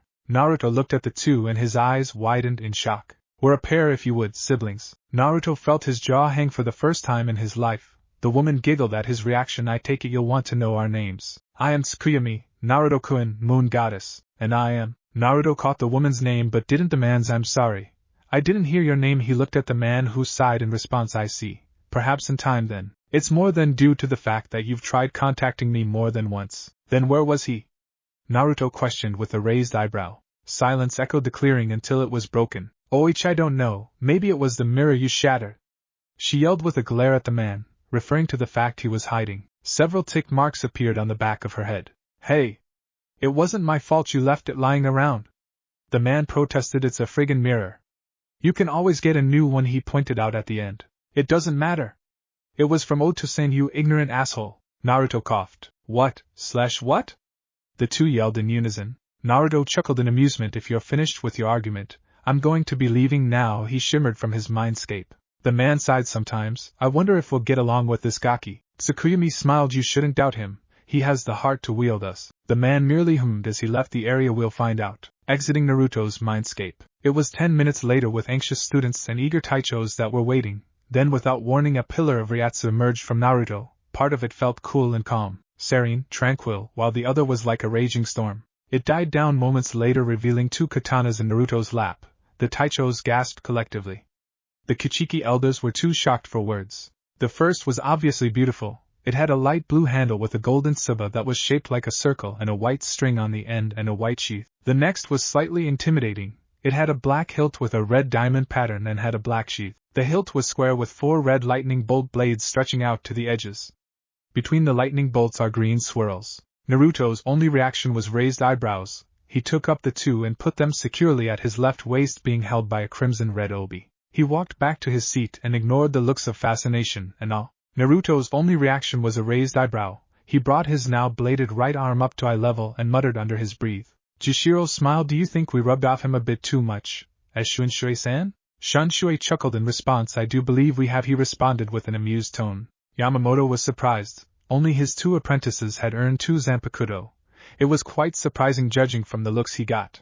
Aizen, who has been keeping an eye on him, was now sure the boy could become a threat to his plans, but relented on the fact he was a clan heir. More eyes were watching him. Byakuya didn't show it, but he was proud of Naruto inwardly. There never was a Kuchiki who had 2 zanpakuto. He could tell that the Kuchiki elders were prouder than ever. Yamamoto's voice boomed attention. Silence echoed in the hall. We must now deliberate division placements. Please return to your dorms and you will be informed tomorrow. The hall cheered except for Naruto, who merely smiled at this point before leaving as well. He glanced at his parents and gave a discreet nod that they returned. The taichos went to the captain's lounge to discuss their applicants. Making their way to a room with a long rectangular table and 14 chairs, they began. Now, what student should we start off with first? Yamamoto questioned, already knowing the answer. The Kuchiki Nohana boy is quite impressive if I say so myself, commented Shinji, who started the suggestion. With a smile, he's arguably a round fighter and my division suits for such individuals. A figure at the table said, nah, he's a fighter, he belongs in my division. Several sighs of annoyance came. My, he has shown no interest in technology, so he would not be at home with me. A blonde-haired man stated while holding a fan in front of his face. Jushiro calmed down the others. Perhaps we should focus on him. Skill-wise, he pointed out logically at the end. Yamamoto nodded in agreement as he spoke up his report on the boy Naruto. Kuchiki Nohana. His zanjutsu is extremely high, but prefers to end a fight quickly. He noted an interested look in Yoruichi's eyes. Kido skill is very high as well, given he's done Ryatsu control exercises and can fire multiple Kido with a snap of his fingers. Ryatsu control? Kensei questioned inquisitively. Jushiro chuckled. Naruto himself did his own training schedules in the morning, he explained, drawing a few looks. He's quite creative when it comes to his own Ryatsu control. Shunshui smiled. Kid should let that be part of the curriculum here, he said in his usual laid-back tone. Ignoring the ramblings, Yamamoto continued. Hakuda is extremely proficient. He has been reported to fight even in spars against senseis. Yoruichi's interest grew, and his shuinpa is high as well. The senseis have noted he is quite fast with proper guidance, he might even surpass Yoruichi Taicho. She gained a smirk. Now, what division wants him? Several Taichos raised their hands. Love did, Shinji and Kensei, Zaraki Kenpachi and Rojuro. Byakuya and Unohana did not need to as they were his parents. Jishiro and Shunshui raised their hands as well. So Taicho Dano, why not consider him for a Taicho position in several years? Kisuke questioned. A few nods were there as well given the Jubi Bantai captaincy was empty. He turned down that offer, saying his time as a Taicho would come later and would prefer not to take a short cut in his own career. Yamamoto responded. Now that got surprised looks other than Byakuya, Unohana and Jishiro along with Shunshui. Yoruichi spoke up. I would like him for my division. Now everyone was staring at Yoruichi with shock. She rarely took interest in meetings like this. The only reason she took in recruits was to fill the numbers lost. Also, she almost always was late because of much of a bore they tend to be. He shows considerable skill in Shunpa and Hakuda. He's just what the Nibantai needs, she reasoned. She had an eye for talent, and Naruto held that talent she was looking for. Snapping out of shock, Yamamoto hummed. He considered that for a moment due to where he was placed before he returned to the Soul Society. Very well then, he will go to the Nibantai. Yoruichi gave an appreciative nod. The meeting ended with a few nobodies going to 3 divisions, as well as a few to Nanabantai or Kubantai. As the Taichos left the room, Jishiro congratulated Soifun. Good luck with Naruto, Yoruichi Taicho, you've earned quite a talented prodigy on your hands. Shunshui nodded in agreement. Let's go see the kid. I want to see if he'll join us for a drink. Jishiro shook his head amusedly. Unohana Taicho won't even let you get close, you know, he pointed out jokingly as they left the room. Yoruichi smirked. Her interest was piqued when he was introduced to the captains. Now she would guide him as his captain. Interesting person indeed. Naruto was at a small lake edge several minutes later when he heard 2 familiar voices. Naruto-kun. Jishiro got out as the 2 apprentices walked forward. Naruto got up from his sitting position with a smile. Hey Kyufu's good to see you too. He gave a small hug to Jishiro, who inquired, so, how are you feeling? He pulled back moments later. Naruto chuckled. Quite well. If you must know. He looked at Shunshui and no, I haven't asked. Shunshui nearly whined. Naruto gave a look. He just nodded at the unsaid words. Any preferences for divisions? Naruto shrugged fluidly at that. As long as it's not Shinji Taicho's, I'm fine. The 2 just shuddered at that insinuation. You don't want to be with your Kyufus? Shunshui pouted. Jishiro laughed while Naruto shook his head. I don't know yet, but I prefer to remain discreet at this point. Shunshui looked up at that. Alright. How about we go back to Jishiro-san's Ugando and celebrate with a bit of no sake? Naruto stated flatly. Shunshui pouted but nodded as Jishiro was silently laughing. You want to Shunpa there? I think we'd like to test your skills ourselves. Naruto gave a small smirk. Don't fall behind. At least the 3 left in a Shunpa. Moments later, a hand slammed down upon a desk. Akira growled angrily as the servant scurried out in fear. He sat down and sipped some sake, letting the burning liquid pass his throat. He sighed. Things were getting troublesome. He looked over the reports of Naruto, and an eerie smile came across his face. Yes, this could work. He got up from his desk slowly and strode to the door. The Junabantai won't miss some hollow bait. He smirked evilly with a hollow chuckle. Naruto eyed the sunset for a moment before turning his attention back to the shogi game. He moved a piece. An ingenious move, Jishiro muttered. Shunshui was an impressive strategist that was hidden well with his lazy demeanor. It was still running strong a year later with Naruto nearly beating him, but that was going to close down soon. Shunshui sipped some sake as he moved a piece. Naruto sighed in annoyance. Looks like I win again. Naruto-kun, he smiled. You've improved though. Naruto reset the pieces. You say that every time I lose to you, he pointed, feeling obligated to do so. Shunshui laughed. Well, it's not every day I have a godson who has a demon lord training him. He shook his head ruefully. The 2 Taichos eventually learned about Kyubi after signing the proper papers. Don't boost his ego, Naruto nearly groaned, making the 2 laugh. Are you having a good time? A soft-toned voice said. The 3 looked over to see Byakuya and Unohana approaching from the grassy area. Oto-san, Aka-san. Naruto greeted with a slight smile. He moved a shogi piece and took the knight Shunshui had. You are getting better, Shunshui murmured as he countered, taking 2 pawns. Unohana smiled slightly. Still not beating Shunshui Taicho? She observed with some amusement. It had been like this since day 1 with Naruto spending his time with his godfathers. Naruto hummed. It's easier when he's drunk, he muttered, making Jishiro smile. Not exactly sporting. Are you, Naruto-kun? Naruto gave him a look. Jishiro shook his head at this. Unohana chuckled while amusement shone in Byakuya's eyes. He had gotten along well with the 2. Jishiro treated Naruto as if he was his older brother in his eyes. A hand palmed Naruto's head from behind. Naruto, who twitched in annoyance, said, annoyed Kane. Shiba grinned. He had bluish-black hair that was spiky and slightly long. He had a shikishu and hakama. Kuchiki-san, you should smile more. Naruto's response was a backhand to the face, causing his face to go in WA. Kuchiki-san, so mean, he muttered as he rubbed his nose. I smile when I get to lays, and don't or nearly when I work, Naruto said in a slightly annoyed drawl. Kyan smirked. Ah, so you do smile. Kuchiki Taicho, good to see you, he greeted. He doesn't. Naruto gave him a look. Say anything and I will make those arms numb for a week, he threatened in a joking tone that was hidden. Kyan smirked as he held his hands up in a defensive gesture. Fine. But, he shunpoed and took Naruto's hairband that held his high ponytail. His left eye twitched in annoyance. Kuchiki-san. Try and get this back. He waved it over from a tree. Byakuya had a small sweat drop on the back of his head. Naruto had somewhat of a brother-like relationship with Kyan, and he'd do this just trying to annoy him. Learn to loosen up a little, Kuchiki-san. Naruto snorted as he took out an extra one in his shikishu. Byakuya palmed his forehead. Why didn't he think of that during the times when he was younger? He could have sworn he heard Senbenzakura laughing at him. Unohana chuckled silently as Naruto tied his hair back into its original position. Jushiro gave an amused look while Shusui just grinned. Kyan face vaulted out of the tree. Damn you.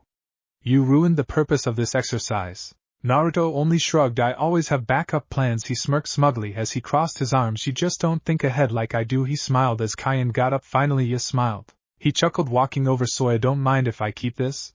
He held up the string. Naruto snorted. Trophy it, wear it, I don't care. Kyan only grinned before going back into Zanbantai HQ barracks. Jushiro chuckled. He already has a collection due to Naruto keeping backups, he pointed out, amused at their antics. Byakuya raised an eyebrow, amused, before Naruto began to leave. Obviously he went to rest. In the forest he took out a notepad and sat under a tree not too far from the academy and wrote down a few things. Naruto-kun, a feminine voice asked. Naruto replied back. Tsukuyumi, I considered talking you earlier. My abilities any? She replied back. Naruto nodded mentally. Alright, well, I am the most powerful illusion-based zanpakuto. But there's more, isn't there? He questioned, referring to the fact that a moon usually reflected. Tsukuyumi nodded. And not just that, if you can succeed in my first Shirkai abilities, I can copy other zanpakutos. Naruto's eyes widened considerably at those words. Tsukuyumi explained, while it may be a powerful ability, you would need to align yourself with the very personality of the zanpakuto. I don't just copy appearance and power-wise, but the only drawback to such an ability is the fact that I can only use one particular zanpakuto's abilities for one day before it can be reused the next. But to handle such stress would take quite some mental training, she ended in a serious tone. Naruto nodded slowly in understanding. All power came at a price by his thoughts. A great amount of time would need to be put into controlling his Shirkai. There is also my Moon Rend, which is my only ranged attack, as I am mainly an illusion type. I can also trap your enemies in an illusion for 72 hours while only 3 seconds pass in real time. It is very much like the famed genjutsu that some Sharingan users like Itachi have had access to. Also, while yes, I am an Uchihan type zanpakuto, some of the abilities you will have access to later make having my Shirkai quite a desirable form for you to have. Considering your skill with Hoho and Hakuda, my Shirkai's appearance will help out a great deal once you see it. Naruto nodded slowly in understanding. All power came at a price by his thoughts. A great amount of time would need to be put into controlling his Shirkai. He smirked. Naruto sighed to himself. Things were going to spiral in future years, and he wouldn't know when that would happen. Shoving off those thoughts, he had decided to turn to Kyubi for a very interesting conversation. Apparently, Kyubi knew several powerful sword techniques, even one that could crush surrounding buildings. Mixing that with the fact he already mastered the Hiten Mitsurugi with Kyubi's help. Again with a sigh, he decided to take a calming walk past the lake to the academy. Then an inhumane roar interrupted his musings. He groaned mentally. Yep, Kami, you do hate me. He glared at the sky with contempt. He really hated it when things did not go his way with life. He recently noticed Aizen and Jin Ikimara taking an interest in him. The two of them rub his nerves the wrong way. There is just something about them that doesn't seem right. Naruto sniffed the air using his enhanced senses. He sighed. Hollow bait. Someone wants me dead. Jinabantai HQ, Research and Development HQ. Kasuke eyes the test tube with curiosity. Excuse me, Kasuke Taicho? We have found something odd with our hollow bait supply. Kasuke turned. How so?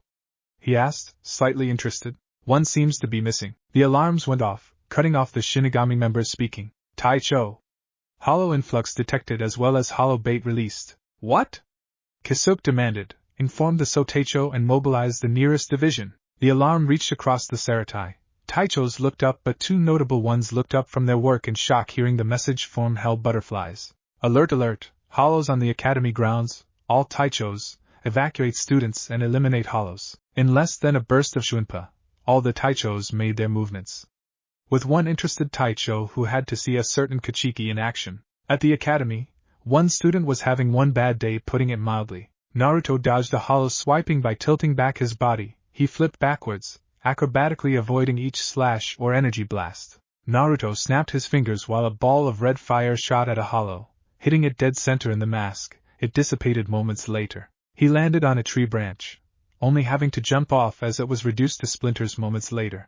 Naruto stayed extraordinarily calm at this point. He glanced in the left direction, seeing several students running away. One tripped on a root of a tree and got tangled with the root. "I am San! Get away quick!" Naruto shunpoed as fast as he could. It was fast enough that only Taicho-level Shinigami could hope to catch it, so it looked like the hollows were moving in slow motion compared to him. Naruto grabbed the student before the big hollow lunged at the trapped student. Naruto let her go the next moment. "You alright?" he asked calmly. Not looking at the shocked group. "I'd suggest you leave," he spoke up. They complied, giving curious glances before leaving. Naruto's attention was now on three big hollows that were at least 30 feet tall. You take what you can get and what life throws you, he thought with a slight smile. Several students came running from the forest. "Taichos, there's a student back there.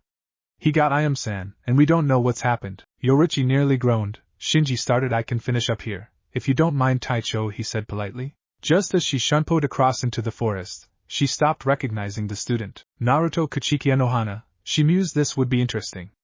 Deciding to watch what would happen, she waited in the trees. Naruto sensed her presence and recognized who it was. He shrugged it off and waited for one of the big hollows to make its move. Final Fantasy soundtrack. Challenge. Naruto saw the first hollow make its move. He shunpoed back a single foot as the elbow was visible to him. He swiftly slashed off its forearm with a single clean swipe.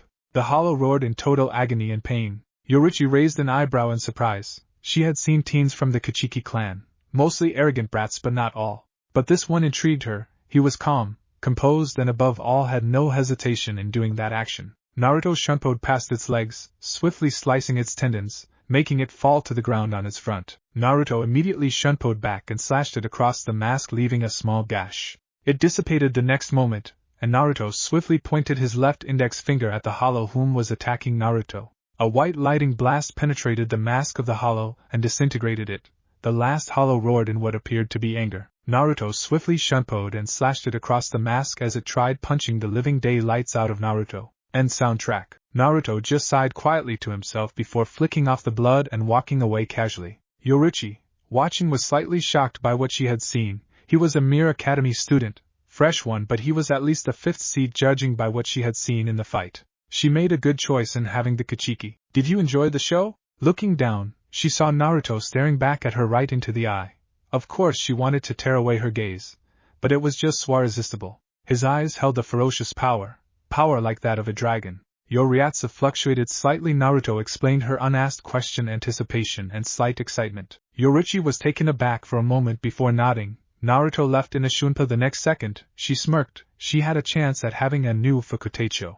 A cloaked figure cursed in the woods. "Damn that Gaki," he muttered under his breath. "Akira-sama will not be pleased." "Oh?" The figure looked behind himself, and paled immensely under his hood. Byakuya Kachiki and Unhanaretsu were right behind him. Only one thing came out of his mouth. "Well's it? Yeah, sometimes fate loves fucking us up." Next day, graduation hall. Naruto waited for the division placements. He mostly ignored all the talk about how he saved academy students. In reaction, he decided to mentally play one of his favorite speeches from a book of his, Band of Brothers. Henry V, he thought with a hint of happiness. Byakuya had an oddly happy look in his eye. Not that many could see it. Apparently, Akira Kuchiki, the council member, had released hollow bait on academy grounds, seeing as how the man hired to release it confessed was let off with probation, but kept under watch by the Nibantai's Onimitsukido. Akira, however, was a different story as the man was executed. He had been extorting valuable literature and pieces of arts in a hidden room under his office. They were seized and proudly distributed amongst the family. Surprisingly to the other Taichos who heard about Naruto's heroics, were surprised to find that he was not boastful, nor arrogant in what he did, but was laid back slightly. Jushiro sighed. "You rubbed off on him too much," he muttered to Shunshui, who shrugged. "Can't blame the kid for trying to beat me in shogi," he pointed out. Obligated by the fact Naruto has actually come close to beating him, he's learning one thing at least. Jushiro sighed, deciding to save the energy and not waste it on a pointless argument. Unohana chuckled slightly. Yamamoto spoke up. Hello to all today. I do hope some here have recovered from the incident yesterday, he continued, grateful there were no deaths to inform you all. We welcome you new graduates to the ranks of the Gotaija Zantai. Please drive yourself to be the best you can into your careers as Shinigami. There were cheers throughout the hall. Hell yeah! Woohoo! Yamamoto silenced the hall by stomping his cane once. Yes, now we will be going in alphabetical order, Saido-sama. The placements went over well for the division. Most cheered at the declarations. Naruto had perked up at the last letter before his name. Naruto Kachiki Unohana, you are assigned to Nibantai under Yorichi Taicho, and congratulations. Yamamoto nodded to him. Naruto returned it with a calm look on his face. Shunshui whistled. He's gonna be in for a surprise. Shunshui-san, everyone knows she's strict, but fair, Jushiro pointed out. Nah, I'm talking about all the teasing and the two getting together. Smash! Now Icy twitched as she watched her now down Taicho convulse every few seconds. I apologize. She pushed up her glasses, but Taicho needed a reminder on proper manners. Unohana merely nodded as Shusui got up. My dear Nanao-chan. Why are you so cruel? He whined, crying anime tears. Jushiro rolled his eyes. This was a common everyday occurrence with these two. Place them in a room and watch what happens. Jushiro shook his head as Nanao berated him. He's exceptionally talented to be in Nibantai. Yorichi got quite a surprise. He started a conversation just to ignore the interaction between Shusui and his Fukuteicho. Byakuya nodded in agreement. It is rare she takes interest in any students here, he mused idly. Unohana, so it seems. Naruto sighed mentally as Yorichi came up. He knew she was a firm but fair and tended to be a tease to a select people, as he had learned the few times he had came across her in the past. He happened to be one of her favorite victims. Kuchiki-san, she spoke, oddly serious. I know you're a member of a royal clan, but do not think your name holds any value in my division, or in Steam, Final Fantasy. Naruto nodded softly. But of course, you'd rather have competent members suited to the stealth nature of the Nibantai. She cocked an eyebrow in surprise. Now this was interesting. I see, she stated stoically. Follow me. I want to talk. Naruto merely nodded at the undertone. He sighed mentally. But an upside for today was that he had new clothes. He wore a modified version of the Punishment Force's uniform without the headgear approved by Yorichi, as she was the one to hand it to him. Then he wore a crimson-red obi, as if it were blood-colored. He followed Yorichi to outside the academy. When she spoke up, your reports were misleading. Most are. Naruto shot back coolly. She quirked an eyebrow. You're much stronger given the demonstration yesterday. She spoke. Any reason for keeping hidden strength? She referred to the fact that Naruto could have taken the Taicho's offer that Yamamoto had given him. Naruto hummed as they stopped in a row of sakura trees. I prefer to move at my own pace for rank, he said coolly. I'd rather not to attract attention. Yorichi merely masked her surprise with a nod. Now, keep up with me. I won't babysit you. Naruto merely smiled at this as he shunpoed after her. Milliseconds later, in less than 5 minutes, they were at the Nibantai HQ. Naruto knew she wanted something. But evidently, what was the main thing here? I take it there's more behind what you wanted to talk to me about.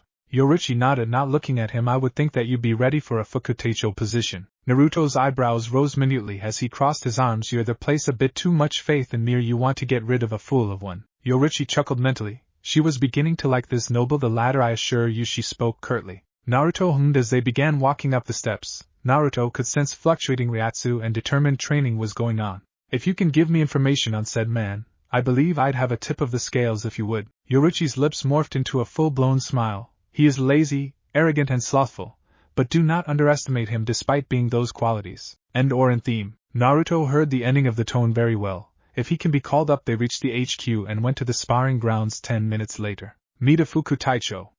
Front and center. Mida is Omiyata's father in this FIC. Why yes, Taicho. A man who was leaning on a tree came bumbling out from behind it. Naruto observed the man. He stood at a height of 6 feet 9 inches and had black hair. He was slightly bald and appeared to wear a shikishu with hakama. Both were black as he wore tabi socks and sandals. Then he had a bright yellow-handled katana with 2 square notches on opposite sides. He had jewels as well with a large purple collar. Yorichi regarded the man stoically. But really she was eager to lose this fat slob. Today you will be challenging a new member of our division for the Fukuteicho position, she informed. A duel using what you know. Mida was caught off guard but nodded with a smug smirk. All right. Where is he? Yorichi gestured to Naruto, who was reading a book. The Kuchiki and Mida muttered, eyeing Naruto's zanpakuto. You can't beat me, Mida Marekio, with 2 zanpakuto, and just because you're a member of one of the 4 noble houses. Naruto looked up from his book and blinked. Did you say something? He loved continuing Kakashi's legacy. Yorichi stifled a giggle. He was intentionally turning off the media. Several Onomatokido members were snickering as well as a few normal Shinigami from the division. How dare you! Shut it! Yorichi barked, making him cringe at her rage. She calmed down. You may begin. Naruto snapped his book shut at that as he slipped it in his shikashu, stepping into the sparring ring. Omiyata smirked. Time to go down, Kichiki. He obviously disregarded the rumors that happened the other day. Naruto mere cocked a brow before returning to normal. Mida twitched as Yorichi said start. Mida made swift movement for his zanpakuto, but it obviously wasn't enough as Naruto had shunpoed in front of him and punched him in the torso with both fists as it lifted him off his feet and embedded him into the wall, causing a huge crater in the wall, showing that he has a lot of physical strength, and Mida's zanpakuto clattering to the ground. Shock silence ensued. A Shinigami even dropped his zanpakuto in shock. Yorichi only smirked as she looked at Mida, who groaned while still being embedded into the wall. Seeing as how you beat him, Naruto, listen, this makes you the new Fuku Taicho of Nibantai, she finished with an undertone of pride. Silence again ensued before a bit of cheering broke out. Naruto nodded and turned heel as he walked over to Omiyata and took off the Fuku Taicho's badge. It had a kanji for seek nothing and a tulip symbol on it. He tied it to his left bicep before a bit of clapping was heard from the Shinigami in the division. Yorichi smiled a bit as Naruto began to walk past her. Any reason for wanting the Fuku Taicho position now? She questioned. Naruto stopped and smiled at the question. Let's just say it suits me. Besides, always did want to work with a strong woman, he ended politely mixed with honesty. He continued walking. While Yorichi was frozen to her spot and what appeared to be new emotions surfacing, she blushed then shook her head to rid herself of thoughts. She had to start orientation for the Kichiki Anohana on the duties of a Fuku Taicho. Late that night, Naruto slid the door open to his Otosan's study.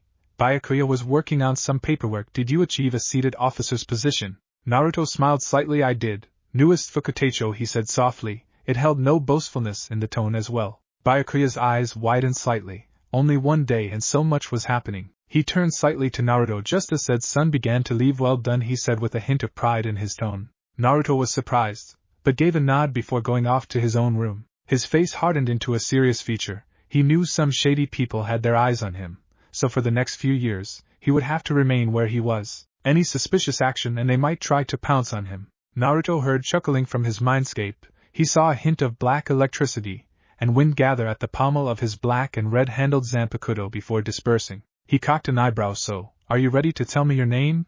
He asked, trying to get a response. None. He sighed before placing them on a rack near the wall, and got into his futon, falling asleep. The next few years would be productive. Chapter 6 Betrayal. 15 years later. Since then, things had been interesting for young Naruto. He had already learned and mastered Tsukuyomi Shurikai and Bankai with Kyuubi's help, of course, but it had been 7 years since he learned the name of his other zanpakuto. Events had not changed much, though the reputation of the Nibantai had increased over the 15 years. Naruto being the Fuku Taicho brought shock and surprise, but mostly shock due to him acquiring a Fuku Taicho position just after academy. Some even said that he was a prodigy that rivaled Jiannikimaru. Naruto had since then brought up the number of missions, as well as lowering the casualty rates in the Nibantai. Naruto since then kept most of his strength hidden, despite the fact he was as strong as a Taicho. Kyuubi had him already master all Kido and Bakuto, amazing yes, but he had also finally mastered his dangerous Sanjutsu style that the Kyuubi taught him. Naruto also had increased his technique list. He learned from Yorichi Utsusimi as well as many Shunpa techniques. He was actually good friends with Yorichi, others not knowing that of course, outside the divisions. She tended to be a major tease to him, though once you get past that she can be really sweet. She also tended to drag him away from paperwork so he could spend time with herself and Kasuke, who loved to laze about and is very eccentric. Naruto's relationship with his parents increased over time as he sparred more with his Otosan. They had yet to fight Bankai level, however. Unohana had taken to teaching him important medical Kido as well, and 6 times in 15 years, he finally beat Shunshui in shogi. The man himself cried anime tears of joy each time. Jushiro had an amused look for a while before it died down. But one thing kept on irritating the Kichiki. Naruto was keen when it came to the subject of Aizen. The man made no movements, and he disliked the fact that he had been to academy once, calligraphy mostly. But he could tell Aizen was up to no good. He also seemed to be watching him closely. Naruto sighed to himself. His Zanpakuto's abilities were frightening to say the least. Tsukuyomi also had several abilities, though he would not reveal them now. He also learned that due to Tsukuyomi, it made him immune to any illusion. no matter how powerful it was. Oh, but he feared even his own bankai. For the enemy, that is. He shuddered mentally. It was powerful and he had no desire to use it unless the situation demanded it. His other zanpakuto, the man in a black cloak, was temperamental sometimes, but he was easy to get along with. He was based on the god of storms, who had control over lightning and water. Susanoo, god of storms. The zanpakuto itself rivaled even Ryujin Jaka, and that was another reason to keep his zanpakuto a secret. But still he was training hard in unlocking its bankai. So now here stands Naruto, Kuchiki clan heir and son of clan head with 2 godlike zanpakuto, mixed with the fact his mother was a Taicho and a respected one equals a stressed life. Yoruichi seemed to be the only one who could get him to actually relax. Naruto really hated stress, but it was hard to get privacy to do so. Deciding to wave off those thoughts, he took a walk through the woods near the Nibantai. He found nature relatively relaxing for those times when he just needed to get his mind off something. The hairs of the back of his neck tensed slightly as if static charge filled the air. He heard a yell and an explosion from a deeper in the woods. The voice was definitely feminine. Casually approaching the area 15 minutes later, he came upon a sight not many see. Yoruichi was training, but with some unique white ryatsu building around her, almost as if it was for combat. Naruto eyed it with curiosity, but as she released another energy blast that tore down a number of trees and decimated a boulder, she fell to one knee panting. Once Naruto revealed himself, however, Yoruichi practically ordered him to spar with her. The spar was very fast-paced as it was the Flash Goddess. For more than just Shunpa, Naruto had used many times when she had, intentional or not, flashed him against the upcoming Flash God.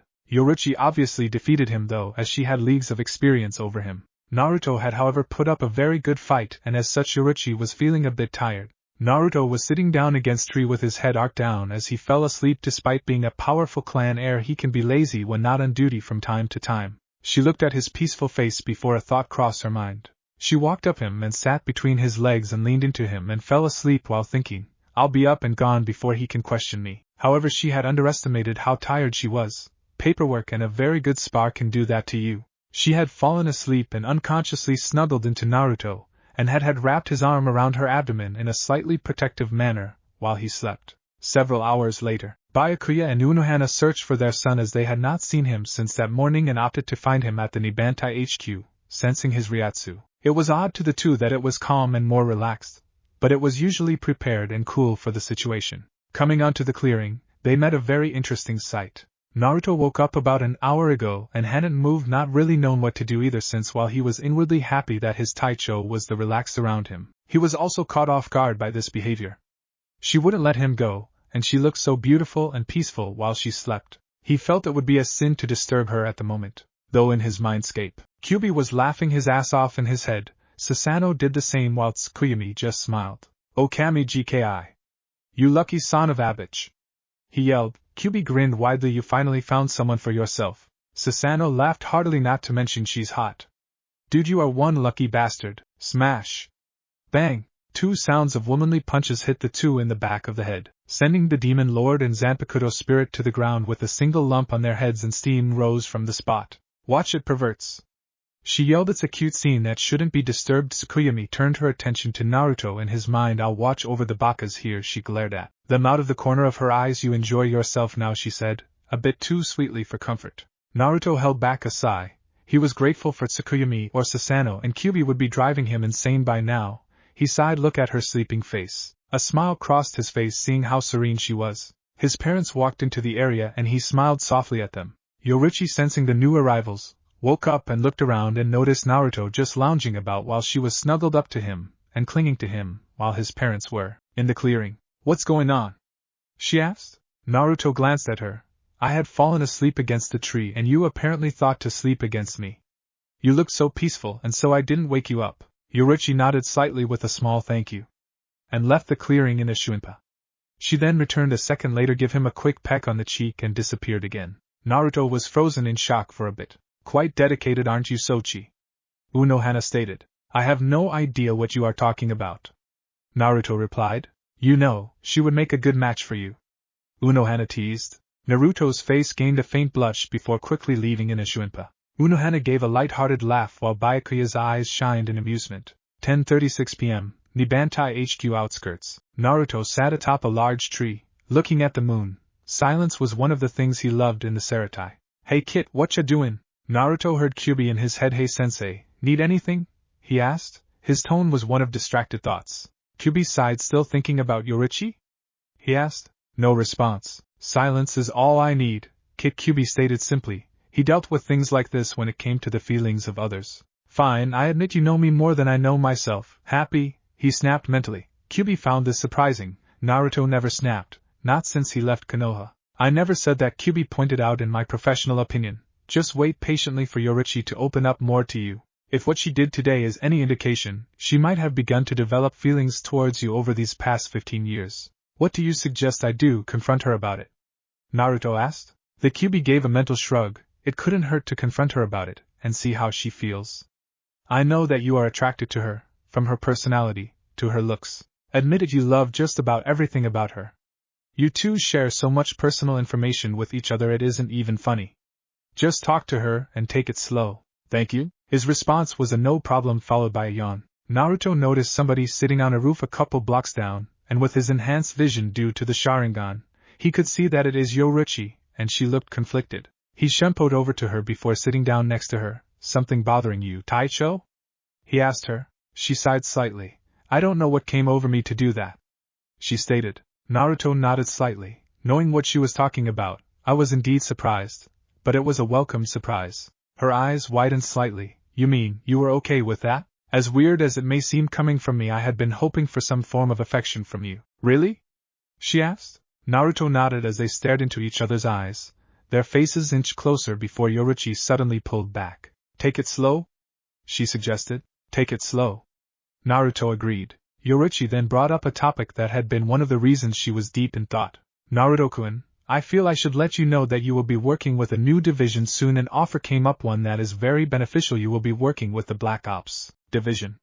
You are still officially a member of my division, but you will be working alongside the Black Ops, she said before she shunpoed off. It was that day that Naruto would be a walking shadow.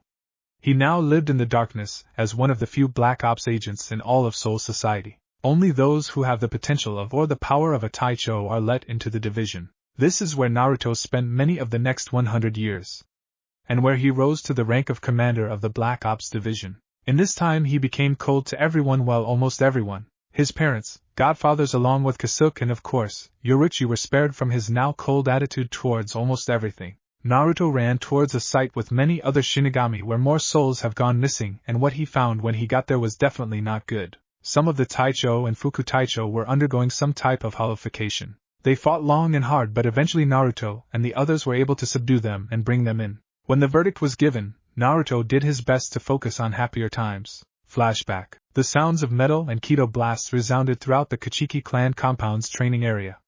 Naruto and his Oto-san. 3 months passed without incident, though Naruto's relationship with Yorichi had increased over the months. Naruto was using Tsukuyami in the fight, mainly the Hiten Mitsurugi style. Byakuya was by far impressed by the swordsmanship his son used. It was versatile and quick for strikes at weak points, not to mention it also helped when it came down to counter-attacks. Blade against blade clashed. Naruto shunpoed back. He let out a relieved sigh before taking up a towel to wipe off the sweat on his face. You performed admirably well, Byakuya commented, his face being as blank as a wall. Naruto nodded shortly. Byakuya asked, what was that sword style you used? He asked, a hint of curiosity seeping into the tone. Naruto responded, Hiten Mitsurugi. It was designed as a god, like speed sword style, he explained calmly. Byakuya's eyes widened slightly. He looked back on the training grounds to find footprints about as deep as an inch deep and sword slashes about 2 inches deep. All in all, Naruto had intentionally missed. The main question was, how powerful was Naruto? He looked back at Naruto moments later and nodded. Naruto returned it as he began to walk away. Where are you going? I have a meeting with Yorichi Taicho. Chapter 7. 20 years later. 20 years passed by since the holification incident, which resulted in vacancies for many Taicho and Fuku Taicho positions. That incident also resulted in Kasuke and Yorichi abandoning the Soul Society in order to save the lives of those involved in the incident. Naruto finally felt something he hadn't felt in a very long time, the pain of loss. He felt empty inside, though he didn't show it outwardly. He was deeply affected by Yorichi leaving. Naruto's mother, Unohana, introduced him to her new Fuku Taicho 10 years ago in an attempt to get the newest female Fuku Taicho to become more open. The secondary goal was for Naruto to get out of his state of depression. Now a member of the Fan clan leads the Nibantai, Soifan is the one in charge now. Soifan, Naruto quickly learned, had practically worshipped Yoruichi, and the two found some common ground regarding her after some adjustment to her being the new captain. Nibantai HQ, Naruto walked down the hall and greeted various subordinates, and they returned the greeting. He made his way past the training grounds. Seeing spars being done, he looked on in a slightly approved manner. Making his way to Soifan's office, he knocked on twice and heard a come in being voiced. He slid the door open. Seeing Soifan doing paperwork, he strolled casually up to the desk. "What do you want?" she asked, eyes not being taken off the paperwork. Naruto smiled a bit just to say hi. "How are you doing?" Naruto spoke. Soifan sighed with a small smile, as the two of them had become friends over the past few years, as they had known each other while he was simply just a member of the Black Ops. "The paperwork has finally reached its peak, he quirked innocently with a raised eyebrow. Soifan lightly punched him on the shoulder. "It's not something to laugh about in this season," she replied, slightly amused at his antics. "The paperwork will have to be finished, so please be quiet." Naruto smiled. "Then I can help in that area." He walked next to her and began to work. "Besides, I work out the errors." Paperwork was routine and a bane for the Shinigami in the afterlife. 3 specific Shinigami had the most paperwork, such as Kenpachi Zaraki, due to the fact that most of the division's paycheck goes to property damage. Zaraki had already tried finding Naruto for a chance to battle him, but the Kuchiki Anohana mainly used stealth to avoid the battle-laden beast. An hour later, the paperwork was all finished. Naruto cracked his neck. "Want to head for the training grounds? It's private there." A small glint came across his usually calm grayish-blue eyes. "Shuinpa? First one gets choice of spar," she proposed with a small grin on her face. Naruto raised a brow. Over the last few months, she'd have begun to show her dormant side. But Naruto was the only one she showed this side to. Vanishing in a Shuinpa, the two left. "Aizen-sama?" Aizen smiled as he swiveled in the chair, facing his zealot Commander Tosen. "I do believe it is time to get our resident Kuchiki to show his abilities," he said softly, casually sipping a cup of tea. Tosen cocked a brow. "How, sir?" "Hollow's attacking in the middle of the Saratai draws suspicion," he pointed out quietly. Aizen merely smiled at the observation, rather obvious of the statement. He set down his teacup with a small clink. "Kuchiki Fukutecho will be taking a new recruit group on a hollow mission with the Patrol Corps. Send in several Minos in 3 hours. Tosen nodded and bowed before leaving. Aizen smiled as he left the room and rolled his eyes to himself of his overzealous subordinate. The Gobantai Taicho looked over the files of Naruto's time in academy. His brow furrowed. The Kuchiki Anohana had yet to show his Zanpakuto's abilities. Almost 300 years, and Aizen knew that something was up. Of course. Aizen sipped his tea. Today, he would place an attack on Naruto's patrol. The clinking of his tea set down on the small plate was all that sounded out in the office. 2 hours later. "No." Naruto's amused tone cut through the afternoon air. "Come on, I have another thing I want to try out." "We did that for 2 hours," he replied. The amusement was not left out as he smiled. Soifan sighed, muttering something about damned schedules as they got up. "Good luck with the patrol." Then she got up, as did Naruto. Naruto stretched momentarily and looked at Soifan. "And do inform me if the paperwork overwhelms you," he teased with a smile of amusement on his part. Soifan punched him playfully on the shoulder as Naruto laughed quietly. "Shut up," she muttered. Naruto chuckled one last time before leaving in a Shuinpa. Soifan sighed in contentment. Naruto was different from other nobles, as she learned over the last 3 months. Unlike his Otosan's cold aura, Naruto seemed to have an aura of protection and warmth, mostly like a sleeping dragon. She shivered mentally at that thought. The old saying goes, waking up a sleepy dragon is an angry dragon, and you do not want that angry dragon directed at you. She shook her thoughts off with a smile before leaving in a Shuinpa, as did Naruto. She certainly was lucky that he is an ally. Naruto still had an hour left, so he decided to visit his Kyufus at Jishiro's Ugando. Kyubi was interested into the disease that Jishiro had, and agreed with Naruto that he could find a way to cure spiritual tuberculosis, but was far from finding a cure, and Naruto had yet to tell Jishiro. Naruto simply sat before taking a sip of tea. As he sat on the porch ending, he raised an eyebrow at Shunshui, who seemed to look around cautiously. "He's hiding from Nanao-san, isn't he?" he asked Jishiro, deadpanning in tone and a slightly amused face. Jishiro had the decency to look sheepish. "Pretty much. It's paperwork season now." He smiled a bit, knowing Kaien could handle the workload of his division, the Juzantai. Shunshui put his finger to his lips. "She's good at this, if you must know," he muttered, knowing his Fukutecho was out there. Naruto shook his head ruefully. "Nanao-san would be in the Onomatsukido if her Taicho's senses were put in our division," he commented in a calm manner. Shunshui snickered at the joke. Jishiro chuckled silently before Naruto spoke up. "Anything new for you two recently?" Shunshui shook his head as he took out a bottle of sake hollow increase as of late. But it's being monitored by Kuratsuchi Taicho, he explained shortly before taking a sip. Naruto frowned mentally. The hollow level had risen slightly. And that made Naruto suspicious that Aizen had something to do with it. But why did it? Naruto sipped his tea. A far-off look in his grayish-blue eyes ran over scenario to scenario. Aizen working with hollows? Impossible, he thought before shaking his head. Jishiro hummed aside from that. I hear Sosuke-kun is teaching calligraphy at the academy. He remembered as Aizen had begun that class over 5 years ago. Arguably he had become popular at the academy. Oh yes, Shunshui snapped his fingers before sipping some sake. Most popular class since then. I hear that the lines are a mile long. He grinned lightly. Naruto only frowned mentally. Kyubi, what do you make of this? Kid, being honest here on Aizen, Kyubi spoke up. In Naruto's mind it's recruitment. He's most likely monitoring for extraordinary students. Naruto cocked an eyebrow mentally as if he were gesturing him to continue. If I were to guess correctly, he dismissed you because you had no interest in his division, nor did he know of your existence for the first week in the Soul Society. Naruto agreed with that statement. True. If any students capture his eyes, you'll follow their road. Kick. Kyubi grinned widely. You're as cunning as the Kitsune clan, he said with pride in the tone. Naruto smiled a bit. All thanks to you, sensei, he returned gratefully before returning to reality. It's that popular? He asked, curiosity seeping into his tone. Shunshui nodded. The guy's loved by all. Gotta give him that. He drank some sake before feeling an aura of total rage behind the 3 Shinigami. Taicho. Shunshui felt dread building in his stomach at that voice. Naruto and Jishiro all looked behind themselves to see a very stern-looking Nanao along with the crossed arms and tapping foot that sounded impatient. Spell doom for Shunshui. Hey Nanao-chan, how are you? He asked nervously with a gentleman-like smile, hoping it distracted her. Taicho, she pushed up her glasses in a serious manner. It's paperwork day, she said, her tone taking on a borderline dangerous sound. Naruto sighed to himself. If only he took a strategy from Nanao-san, he murmured, shaking his head. Jishiro nodded in agreement as they watched on. Well, as you can see, Nanao-chan, me and Jishiro-san are spending time with our godson, he pointed out. Naruto looked at him. Do not drag me into your conflicts, he said flatly before sipping his tea. Nanao-san, how are you doing today?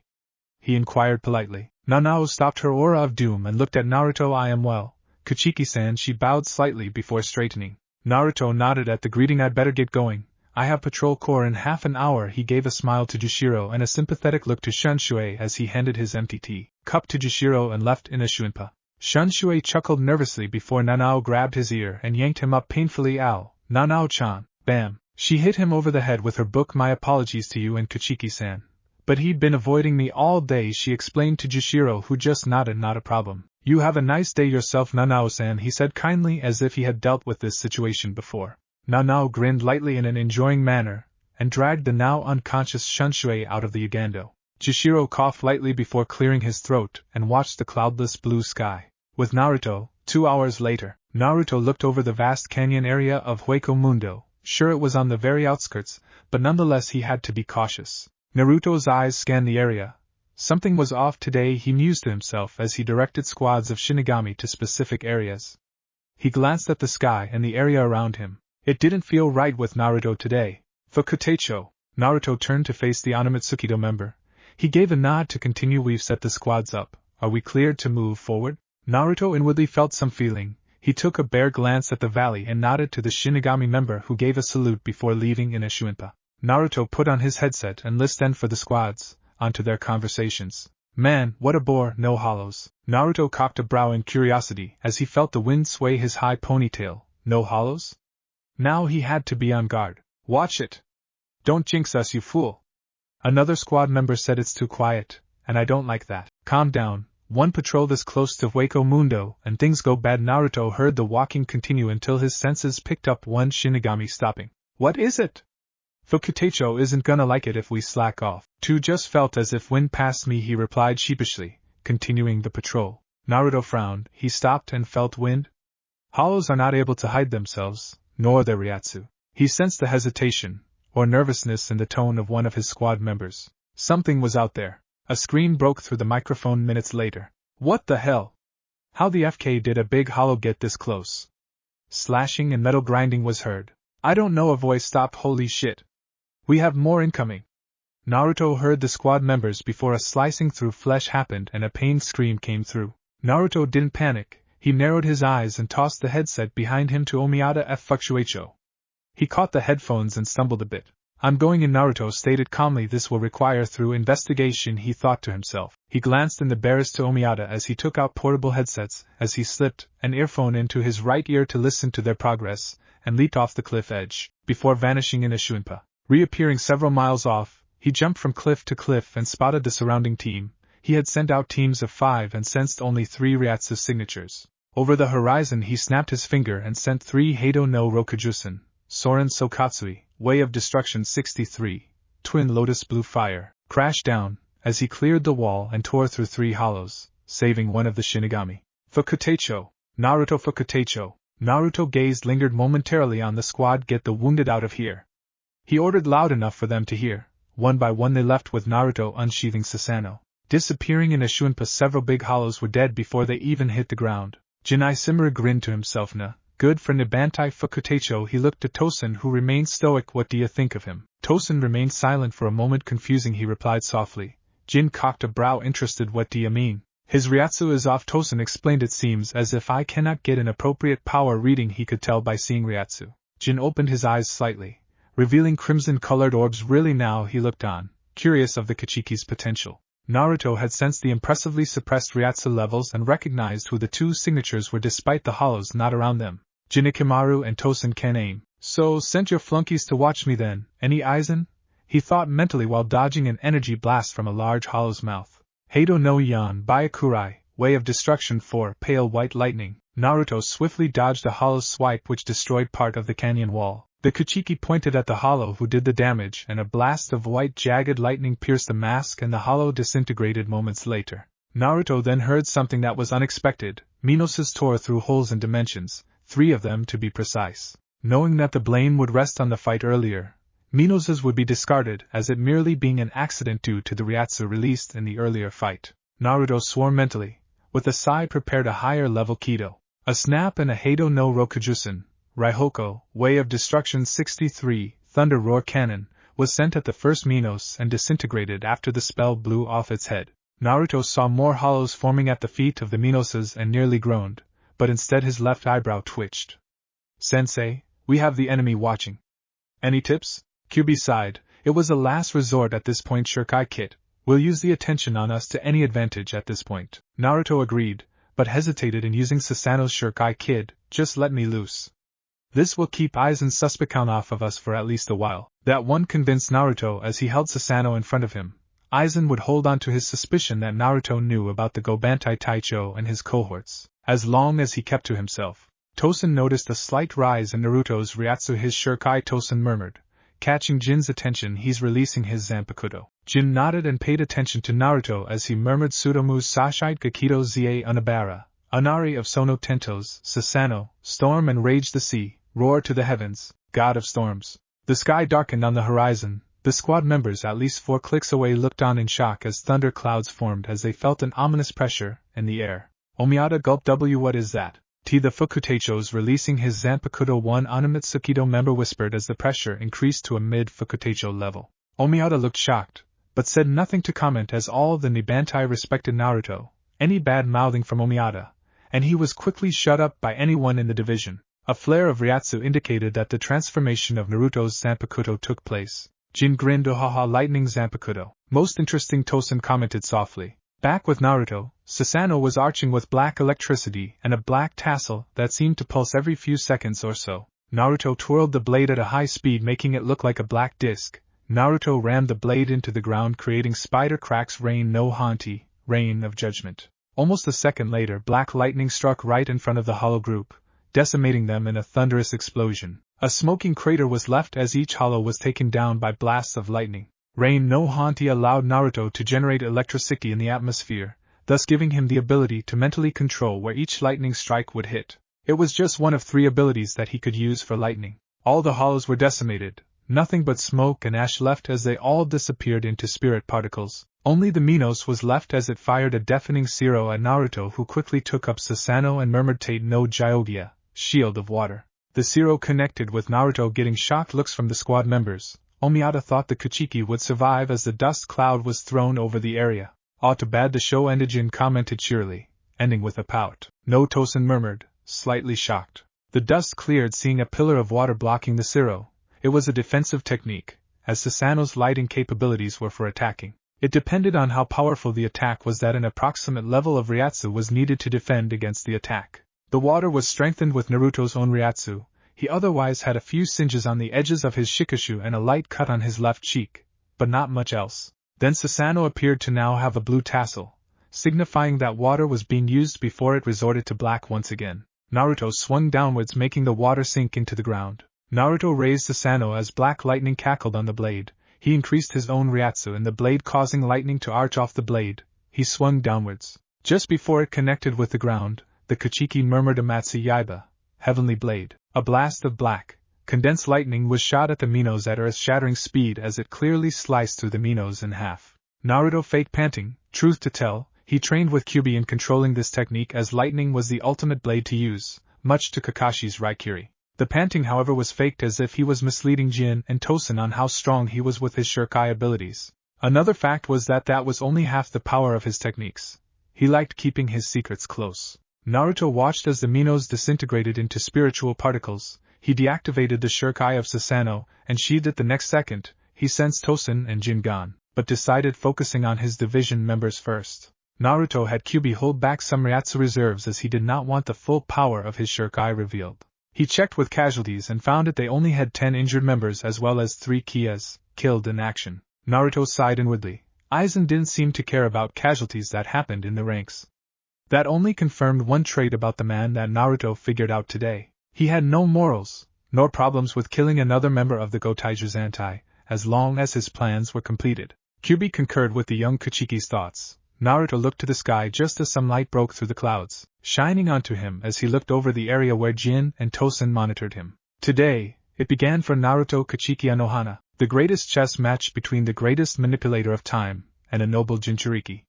What happens in this match will decide the outcome of the Soul Society. What if Naruto has Susanoo Zanpakuto in Bleach? Thanks for watching my video till the end. If you enjoyed this content, then do consider subscribing to my channel. And leave a like if you guys need the next part. Comment down, and thanks for watching the video, and see you guys in the next video.